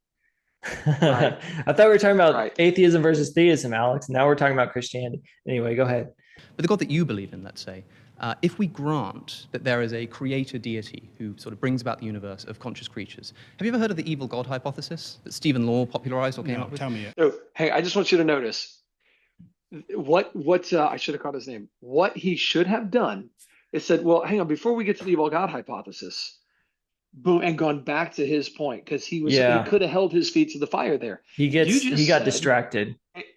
And that happens in debates. It's super easy. Mm-hmm. It happens to me all the time. Because we're like, okay, and we don't think that went anywhere. Maybe didn't even realize the power of the argument. It's like you just hold your feet right there, and they'll start to squirm because you have to be there is no answer for that. Yeah, no, you're exactly right. You have to be very focused in these sort of debates. You've got to know when you have a point and stay on it and don't get distracted. And it's very, very easy to get distracted. And Alex does a great job of distracting him away from his point. But he does have a very valid point here. I think he did better than any of the other Christians, frankly, except he allowed Alex to basically gish out and get away from the point very quickly. And it's difficult because you don't want to interrupt people and then you let them talk and now they've raised a new point and you have to kind of address it. But no, you need to like write down your point and be like, okay, yeah, but back to this. That's why I always have a notepad with me. In a conversation on morality, I printed a big old sign and I was had a conversation with Paul Inns. And I forget what my sign said, who cares or why does that matter? I think it was who cares. I'm like, I kept holding up who cares. And he would go on and I'm like, dude, you haven't answered who cares. Like, who cares? Like, why? Like, you have not answered this fundamental question. You have not given me a foundation for morality. So, yeah. Oh, let me point out this real quick before we go. So our gentleman here that's doing good was on the offense. He was on the offense. Yep. And to Alex knows, don't get caught there. Go on offense yourself and make him play defense. That's exactly what he's doing right now. Yeah, he's very slick. So the idea is that, like, imagine that there's a God who brings about the world and creates the world, but does it maliciously because he wants human beings to suffer. He brings about a world in order so that human beings will suffer. This Christian, he literally asked Alex, if you have to have consciousness in order to suffer, and consciousness makes more sense on theism, then does suffering make more sense if you need consciousness on atheism or theism? Which is a fantastic question. I mean, that's not exactly how he framed it, but that is ultimately the point that he's making. And Alex is over here talking about the evil God hypothesis. What in the world does the evil God hypothesis have to do with the point that he's making, which is that you have to have consciousness in order to suffer in the first place, and consciousness is way more likely on theism than it is on atheism? You know, he's bringing up the evil God hypothesis. What in the world does that have to do with it? So don't get distracted. You've got to know when you're making a point, write it down and come back to it. Yeah, that's great, Alex, but what does that have to do with the point that I just made? Yeah, exactly. And he would have really, that would have been a gotcha moment for him. Right. That seems like a plausible hypothesis. And even if you think that consciousness points towards God, the kind of God that a lot of Christians think is a sort of necessary quality of God, which is to be all loving, might not have to apply here. Can I ask a question? Yes. If Christianity were true, is it plausible that suffering is necessary for God's purpose, Well, for if his Christianity creation? is true, then I think it must be necessary because there'd be no other explanation. Okay, so we're for not it. talking about whether or not Christianity is true. But if Now, I just want to point out, he's kind of going back down the road that the last guy went down, or 2 guys ago, I forget. Like maybe God can account for this, and he's playing defense instead of offense, where he had a good offensive start. If you're asking me if it's plausible that Christianity is true and therefore suffering is necessary, I would say probably not, because I don't think suffering should be necessary or could be necessary. In an atheistic worldview, I would agree with you. It makes no sense at all. But okay, I would ask this question. So can I ask you why then, if God exists and wants to come to know everybody and wants to love everybody and does so for the sake of human beings, why he chose to imbue the world with so much suffering that is at least seemingly completely inexplicable? He just moved the goalpost. He had him on atheism, and he moved the goalpost and said, let's argue over here. Are you a father? No. I'm a father. I want my son to become just like I am, better than I am, I should say. I want him to become the best that he can be.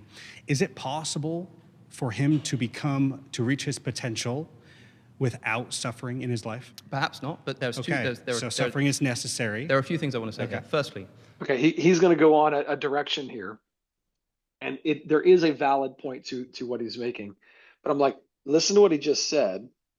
Alex just said, if God exists and wants to come to know everybody and wants to love everybody and does so for the sake of human beings, why did he choose to impugn the world with so much suffering? What did he just do there? He just blamed God for man's sin. He just he's not arguing the biblical God anymore. He's not arguing the God of the Bible. He set up, that's what we call a straw man. So, and if you don't understand this, it's almost like if you don't study scripture, you won't know what he just did. But what he just did is set up a straw man. Why would God choose a world and do with so much suffering? Why would he do that? And it's like, hang on. That's not the way God created it. That's the way it is now. And I got good news for you. God is coming to redeem it. And you can be part of the redemption. But that's going back on, that's still defense. I get that versus the offense. But it is. just pointing out that he just made a statement that's a straw man statement. Yeah. Do you think we could go back, actually? Imagine that there's a God who brings about the world and creates the world, but does it maliciously because he wants human beings to suffer. He brings about a world in order so that human beings will suffer. Right? That seems like a plausible hypothesis. And even if you think that consciousness points towards God, the kind of God that a lot of Christians think is a sort of necessary quality of God, which is to be all-loving, might not have to apply here. Can I ask a question? Yes. If Christianity were true, is it plausible that suffering is necessary for God's purpose, if Christianity is true, then I think it must be necessary because there'd be no other explanation. Okay, so we're not talking about whether or not Christianity is true. But if you're asking me if it's plausible that Christianity is true and therefore suffering is necessary, I would say probably not, because I don't think suffering should be necessary or could be necessary. In an atheistic worldview, I would agree with you. It makes no sense at all. But okay, I would ask this question. So can I ask you why then, if God exists and wants to come to know everybody and wants to love everybody and does so for the sake of human beings, why he chose to imbue the world with so much suffering that is at least seemingly completely inexplicable? Okay, I understand his point now. So he's trying to say that the idea of the Christian God would not necessarily apply if the evil God hypothesis is true. And I think that the way to respond to his point is that if that's true, then we shouldn't even be trusting our moral intuitions. The fact that we trust our moral intuitions and think that we have an idea of what is good and bad suggests that God would be good. Because if God was a trickster God or a bad God or something like that, then it wouldn't make sense to think we would have an idea of what was actually good, right? I mean, if somebody was really malicious, if God was malicious, do you think that he would make us so that we would be aware of the true morality? Or should we be able to trust our moral intuitions in that scenario? No. So I really think that this idea of an evil God, that would actually undermine the argument that suffering is bad in the first place, because in order for us to be aware that suffering is bad, we have to be trusting in the moral intuitions that would come from an evil God, which wouldn't make sense. So the whole idea that we can say suffering is bad or that rape is bad and these sorts of things really intuitively requires the existence of a good God that we can trust to make us with the correct moral intuitions. So I think that should have been the response there. But he pretty much did concede that the problem of suffering actually is more likely on theism ultimately than atheism. Now he's just kind of moved over to, well, I guess maybe it's more likely that God exists, but still not a loving God, which is really, I think, easily argued against. Are you a father? No. I'm a father. I want my son to become just like I am, better than I am, I should say. I want him to become the best that he can be. Is it possible for him to reach his potential without suffering in his life? Perhaps not, but there's so suffering is necessary. There are a few things I want to say here. Firstly, that kind of moral development doesn't apply to non-human animals, as I've already said, right? That does not account for the brutal death of animals in the wild. Also, if I don't want to talk about your son because it's tragic to think about, but somebody else's son has suffered and died immediately as a result of that suffering, they don't get to develop in the same way. I would agree that on a micro level, it's very hard to justify, and we can ask the question, why doesn't God intervene on all of these sufferings? You might be able to justify an amount of suffering. Yeah. Right? But the fact that there's so much gratuitous suffering in the world is what I think makes God's existence unlikely. There are some instances where maybe a certain amount of suffering brings about a certain amount of good in a situation. That, by the way, would count as a justification. But when a child dies of leukemia and they're dead... Could there be a purpose to it? What if the death of the child brings their parents to God? Then perhaps then the parents should be grateful that their child got leukemia because it's doing the will of the Lord. Not necessarily. That seems obscene to me. No. Please return to your seat. You're so cool. He got voted out, and I think it makes sense because as soon as the atheist taps into children with leukemia, everybody is going to be feeling emotional, and it's like now we have to make sense of a God that has given children leukemia, and nobody really wants to have that conversation. It's kind of not where you want to be as a Christian, I think. Obviously, as Christians, we do have an answer for why the world is messed up and everything, but it's still not the place in the debate where you want to be. Where you want to be is asking the atheist, why is it actually bad that children get leukemia? What's actually wrong with that if no God exists? Why would is there something intrinsically bad about children getting cancer? Do human beings have intrinsic moral worth or something? What's the difference between a child getting cancer and the hole in my backyard getting filled with water? Is there some kind of difference, or are we just describing things that happen in the world? Why did he end with "you're so cool"? I'm like, what? I don't know. He's living in rebellion against God.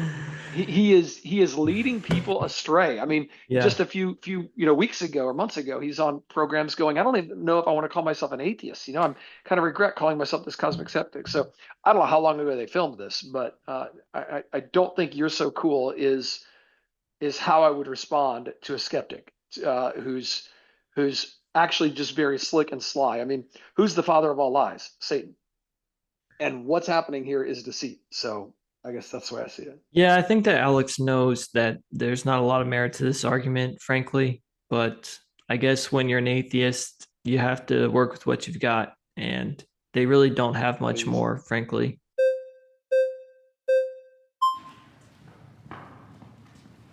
Hey, how's it going? I'm awesome. Notice how less and less Christians are like, I'll take him on. It's like, I got nothing to say to this now. I would love to pull back a little bit. Sure.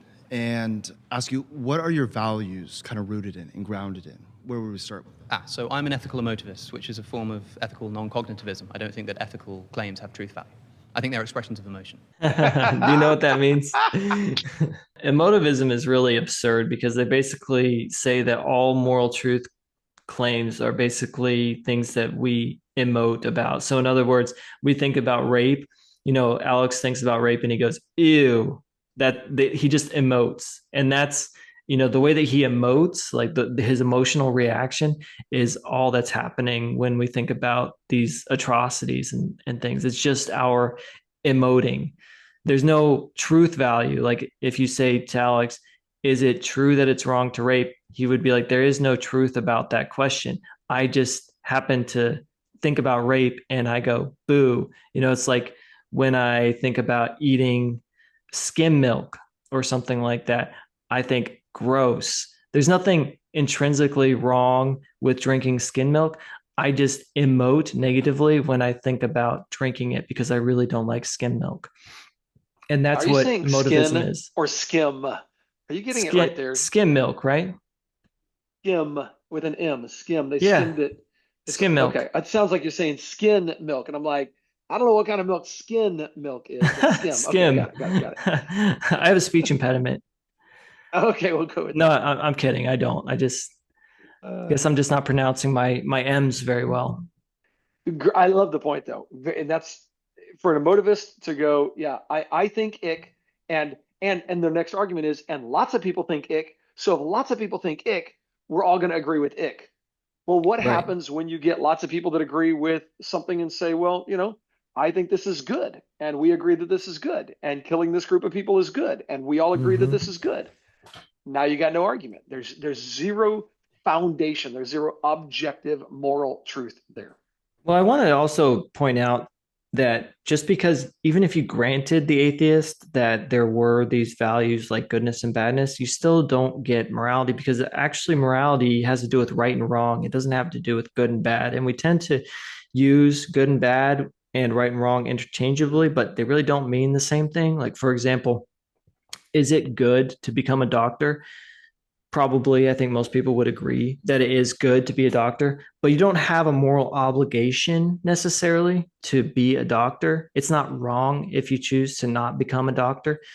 So just because something is good, it doesn't follow that you have a moral obligation to do it necessarily. Now, you might, but they're not necessarily the same thing. So you could actually have objective values somehow in the atheist worldview, and that still wouldn't even get you to right and wrong. Because when we talk about morality, we're really talking about right and wrong. We're saying like there's a law or some kind of obligation, and you're either in line with that obligation or you're not, and you're wrong. It's the same way that we talk about legality. When you break the law, we're saying that there's this law that you're subject to, and based on what the law says, you are either in compliance with that law or you violated that law. You were either right or you were wrong. So good and bad versus right and wrong, they're not actually even the same thing. And the atheists really have to be very imaginative. They bait and switch that all the time. Yeah. Yeah, because it's like, yeah, we like things seem good to us, but that still doesn't even get you to right and wrong, is what I'm trying to say. It's very difficult to get to prescriptive things like where you have real moral obligations somehow on atheism. I think it's impossible. If we're pulling back a little bit, I remember reading at the end of Richard Dawkins' book, The God Delusion, that we can't trust our senses because evolution doesn't really care about making truth claims. It cares about surviving. I don't know. Do you agree with that? I don't think Dawkins actually endorsed that argument, but it's a good argument. C.S. Lewis, Alvin Plantinga, the argument from reason, sure. But would you agree or disagree with that? Well, I mean, I remain agnostic on what reason is, but I think it's a powerful argument. When it comes to determining if suffering is wrong or right. So, okay, so crucially, I'm not saying that suffering is morally wrong. Oh, this is, look at his face. I mean, look at his face, because he knows he is saying it. It's so funny because he knows he has been saying that the whole time. Yeah, it's so funny because he knows he has been.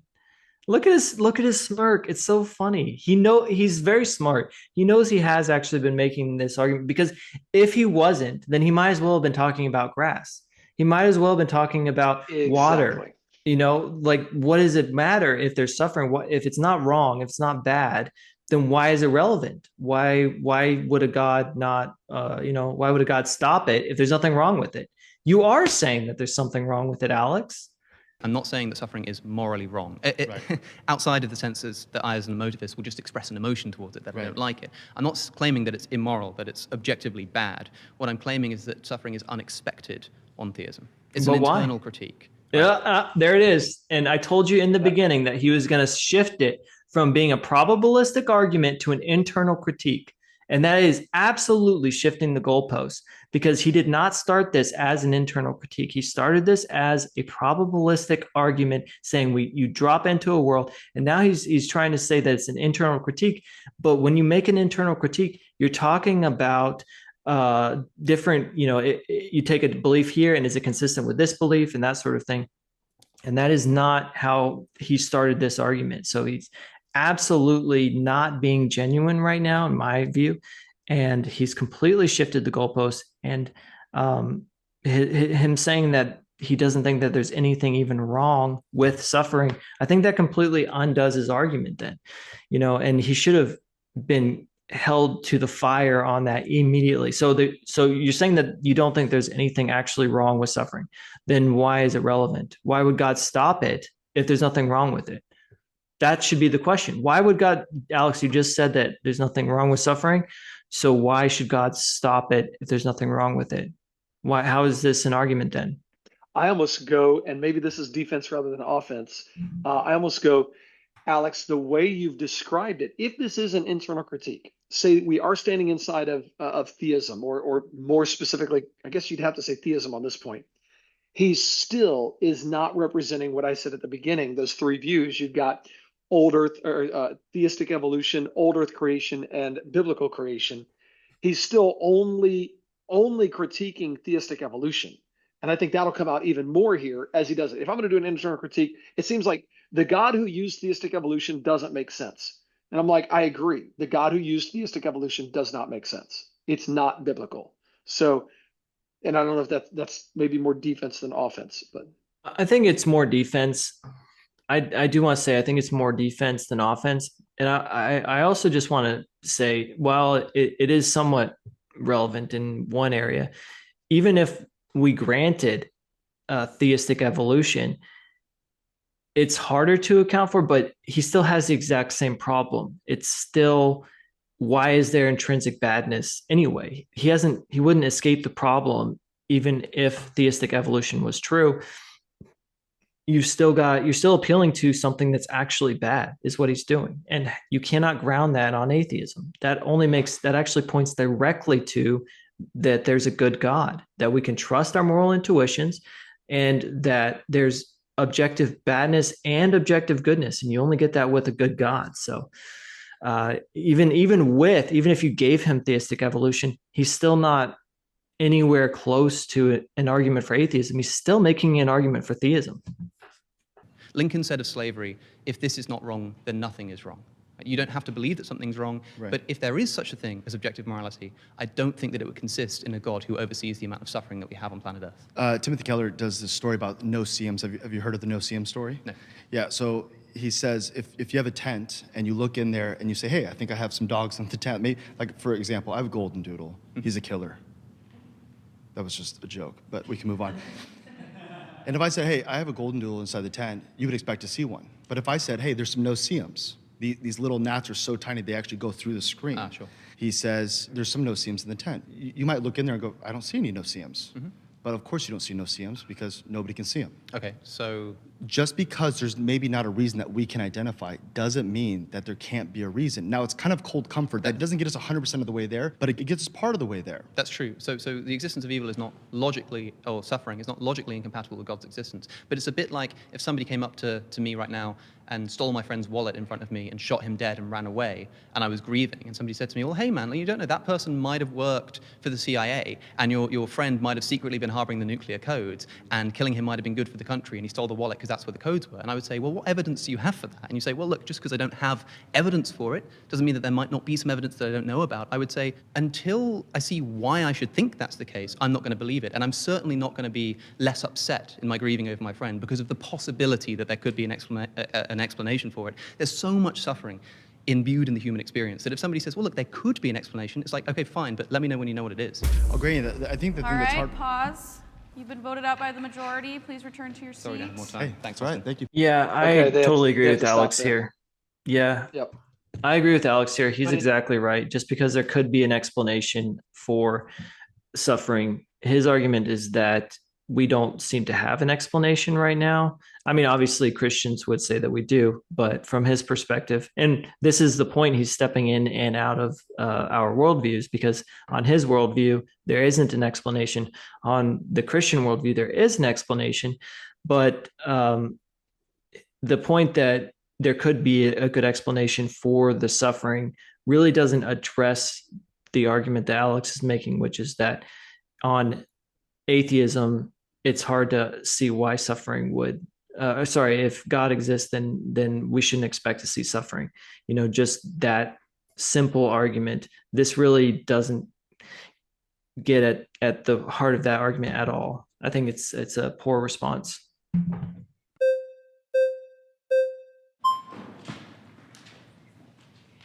Hey, nice to meet you. How are you? Good.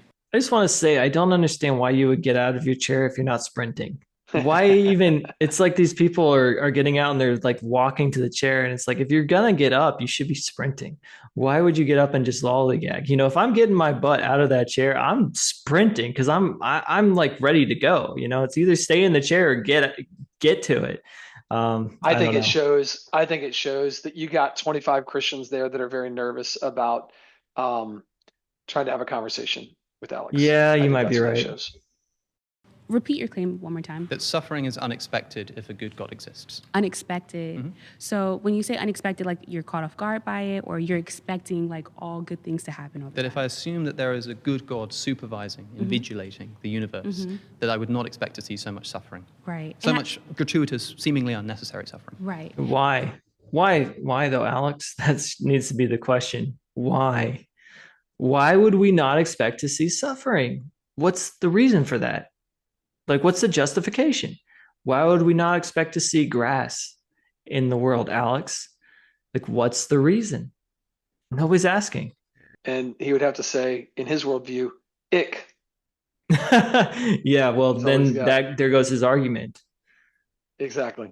And the most beautiful thing is that our God is not unfamiliar with suffering as he suffered himself. So would you say that there is like some beauty in suffering in some way? Yeah, let me ask you what you think about that question, because I'm thinking of scriptures, that describe the suffering of Christ as somebody bringing this. Now, it's almost a side argument. We could explain some suffering.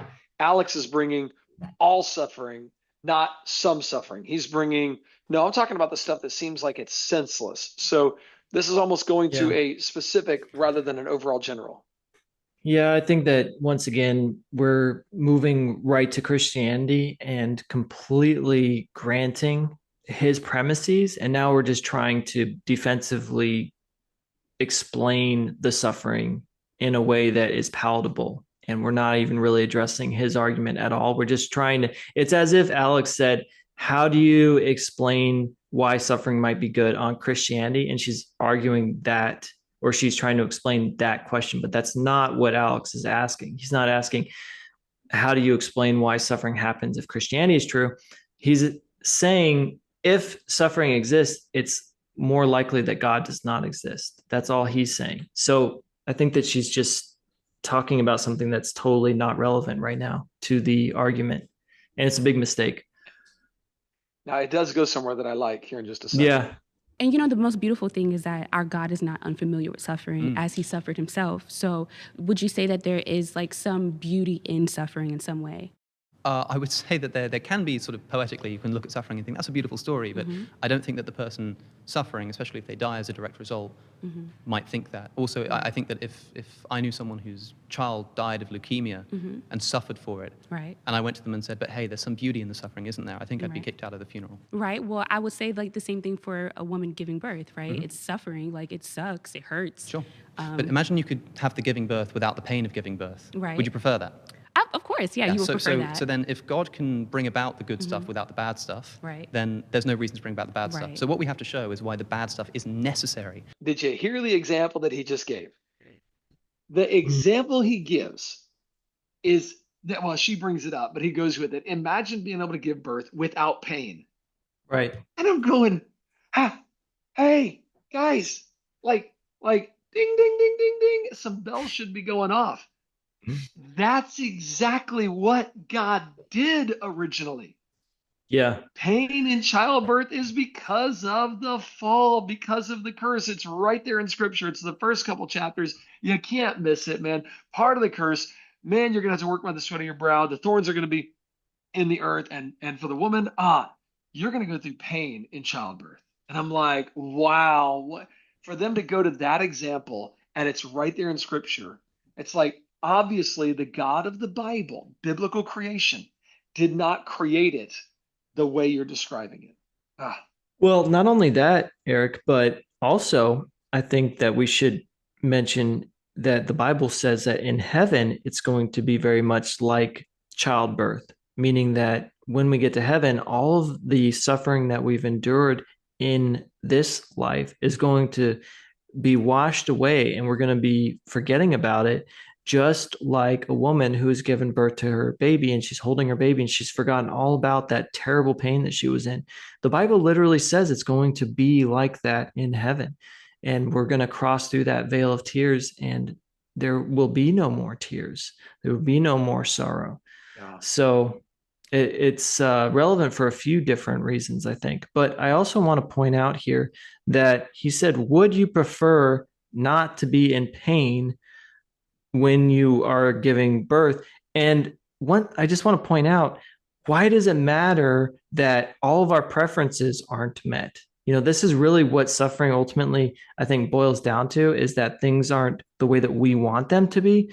But is it really that God is less likely to exist unless everything is how we want it to be, unless everything is according to our preferences? Is that really the argument here? Because that seems to be what it ultimately boils down to. Suffering is things are happening that we would prefer not to happen. But why can't it simply be that we are subjective human beings and that God has good reasons that are totally sufficient, and those reasons of God, which are good, don't line up with our preferences? I mean, that seems pretty simple. Why would that make it less likely that God exists because things happen that we don't prefer? Yeah. I mean, he said it. So It was his question. And again, he's using the bait and switch, the emotion for the Right. logic. And what you just Yeah. presented was the logic side that doesn't logically follow, that doesn't no, but he's using the emotion because we all agree with it, because eternity is written in our heart, and we know there was in like, I don't know, in every fiber of our being, we know there was a time when things were good and things are not good now. This is not the way that it's supposed to be. This world is broken, and internally we all know it, we feel it, we see it, we experience it. The whole creation groans and travails in pain. So That's exactly right. and he's using that emotion and that truth that is in all of us, and using that and not making a logical argument instead. That's great. It's very much an emotional argument, not a logical argument. So what we have to show is why the bad stuff is necessary to bring about the good stuff. Otherwise, it's not justified. Right. Well, could you say that the result of why we suffer is because of fall of man? I would say not, because I don't believe in the fall of man. Right. True. Did you see what he just did? He jumped over to atheism to say, nope, not a good explanation. And then he jumps back over. He's still doing the dance, I like what he said there, the hokey pokey. He just did the hokey pokey there. Left foot in, left foot out. That's what he just did. Yeah. On creation with God, that is a sound argument. That is a valid argument because it's true. I would say not, because I don't believe in the fall of man. Right, true. But I also don't think that explains non-human animal suffering. The big thing that I want to keep pressing is that the theodicies that we talk about, free will, fall of man, all of this kind of stuff, I don't think applies to that deer with its leg caught under the branch that's dying in confused agony. What's this for? So what is it about animals that seems so more important than a human? It's not that they're more suffering? important. It's that, as you say, it seems plausible at least that a human can suffer and then be sort of better off for it, or that they can enjoy poetry of suffering, the poetry of suffering. Animals can't do that. Right. Animals can't enjoy the poetry of suffering. Well, I mean, I wouldn't know. I never talked to an animal and said hey. I have. They just haven't talked back. Is the problem. But I just don't see why we would expect that God would oversee this system of natural selection. Right. But Billions of animals suffering and dying, predation, disease, eating each other alive, leaving each other to bleed out on the floor, and this is being supervised by an all-loving God. Okay, that's again. I just go. He just set up. I can't believe in a God that would supervise or want all this to happen when that's not the original way God made it. He focused on that. Remember those three categories. He focused on theistic evolution or old earth creation. He did not focus on biblical creation, because everything he said so far, wouldn't it be great if everything was vegetarian? Wouldn't it be great if there was no pain and labor? That's all over here. He's actually arguing for biblical creation. And then for them, he sets them up on theistic evolution or old earth creation. Well, it's so funny. I mean, literally all you have to do here is just ask him, okay, you're talking about all this stuff, this murder and genocide. Is there something actually wrong with any of that? And as soon as you ask him that, that's the end of the debate. if you can just get an answer to that, because he either says, yes, there's something actually wrong with it, and that would require for God to exist, or he says no. And then it's like, well, then if there's nothing wrong with it, then why would a good God stop it? So you've lost the argument either way. Either you have to say there's nothing wrong with any of this stuff. None of this stuff is actually bad. And so therefore a good God doesn't need to stop it. So there goes your argument. Or you have to say that this is actually an argument for God, because guess what? Right and wrong exist, good and bad exist. These are objective things that can only exist on theism. So this is either a dead argument or an argument for theism. It's not an argument for atheism. Ick is all he has. And he's already admitted, ick is all I've got. That's all I've got. Ick. I don't like it. That's right. all he's got. There's nothing else. Well, do you think that's God's intention from the very beginning of creation of all things? I think that God oversees the mechanism. Mm-hmm. God could have made it, for example, Right. one example that I've already given is that God could have made animals herbivores, which just eliminates the problem of predation. I mean, there are some animals that are. There are, but he could have made more of them. He could have made all animals herbivores, thereby eliminating the suffering of predation. So is the issue of them Predation eating each other? That's one He issue. did. He did, Alex. He did. He made all animals herbivores at the beginning. Sin came into the world, and so you have underestimated sin. When you say, well, I don't think God would allow sin to cause all this pain and suffering. Like, there's a lot of pain and suffering. You have underestimated sin. You've underestimated sin. You just gave a great case for biblical creation. You ought to follow your advice there, buddy. Yeah, exactly. I mean, I really do think he is making a good case for biblical Christianity, because we literally believe that there's something actually wrong with the world, that the world is broken. And that's pretty much what he's saying. He's saying the world is broken. There's all this terrible stuff happening all the time. And that doesn't make any sense on atheism, but that's exactly what Christianity says. And that's why Christianity is true, because it makes sense of our fundamental experience. And he's trying to have it both ways, where there's nothing wrong with any of this stuff, and at the same time there is something obviously wrong with it, but it disproves God. And that's not actually what this means. It really points to not only that God exists, and not only that God is good because we're trusting in our moral intuitions, but also that Christianity is true because this is exactly what Christianity says, that there's something wrong with the world. Bam, mic drop. That's one way that God could have sort of, I think, quite trivially reduced the amount of suffering. David Attenborough once said of his documentaries, people who complain that we put too much violence in the documentaries should see what we leave in the cutting room floor. The animal world is just filled with unimaginable suffering. So before we get to her and her response, there is a lot of suffering. And again, I go, that should show you the significance, the weight of sin. That's what it should show you. Death came into the world because of sin. Now, she's about to make an argument that I've actually, it's one of those little off the cuff arguments, you know? Hey, there's a lot of bad in the world, therefore God doesn't exist. Well, if bad and suffering means God doesn't exist, well, if this were a scale, it's not. If it were a scale, well, good and pleasure means that he does exist. Now we got to compare how much bad is there to how much good is there. And you got to just weigh it out. Now you're weighing out. That would be an accurate way to think about, or to argue the very point that he's trying to make. How much bad is there? How much good is there? Oh, well, kind of evens out. So maybe it's actually a little bit more good than bad, and therefore God does exist. Yeah, well, remember, he pretty much granted already that you can't suffer unless you're conscious, and that consciousness already means that God exists. So he's not even arguing, in my view, for God. He's pretty much conceded that his argument actually means that God is more likely. He's really arguing that God might be bad, essentially, and that a good God wouldn't allow suffering. So he's pretty much already conceded that there's at least a God already, in my view. Right. Just predation is But there's also cute unimaginable. things about, like, otters holding hands so they That's don't true. swim away. But could you have that without the pause, suffering? pause, That's the pause. question. Thanks so much. Thank you. Good fun.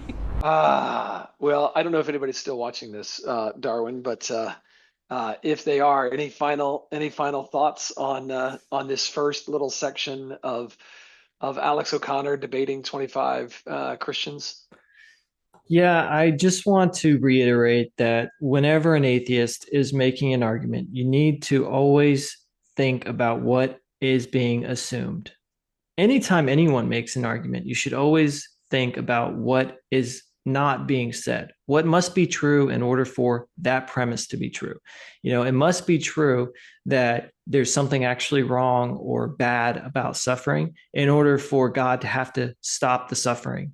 And so he's got to be saying that there's something wrong with suffering. And then is it true that if there's wrongness in the world or badness in the world, that would make more sense on atheism or theism? So my point is that whenever you're talking to atheists, you need to always really look at their arguments and never just grant them. You have to scrutinize everything and think about what is being implied. And they're almost always going to be borrowing presuppositions or assumptions that only make sense on theism. So Alex here, he's borrowing the idea that objective morality would exist or objective values would exist. That's just kind of a given within his argument. And that doesn't even make sense on atheism, but he's having to borrow and use that in order to make his argument. And you have to say, wait a second, is there actually something wrong with suffering that God would stop?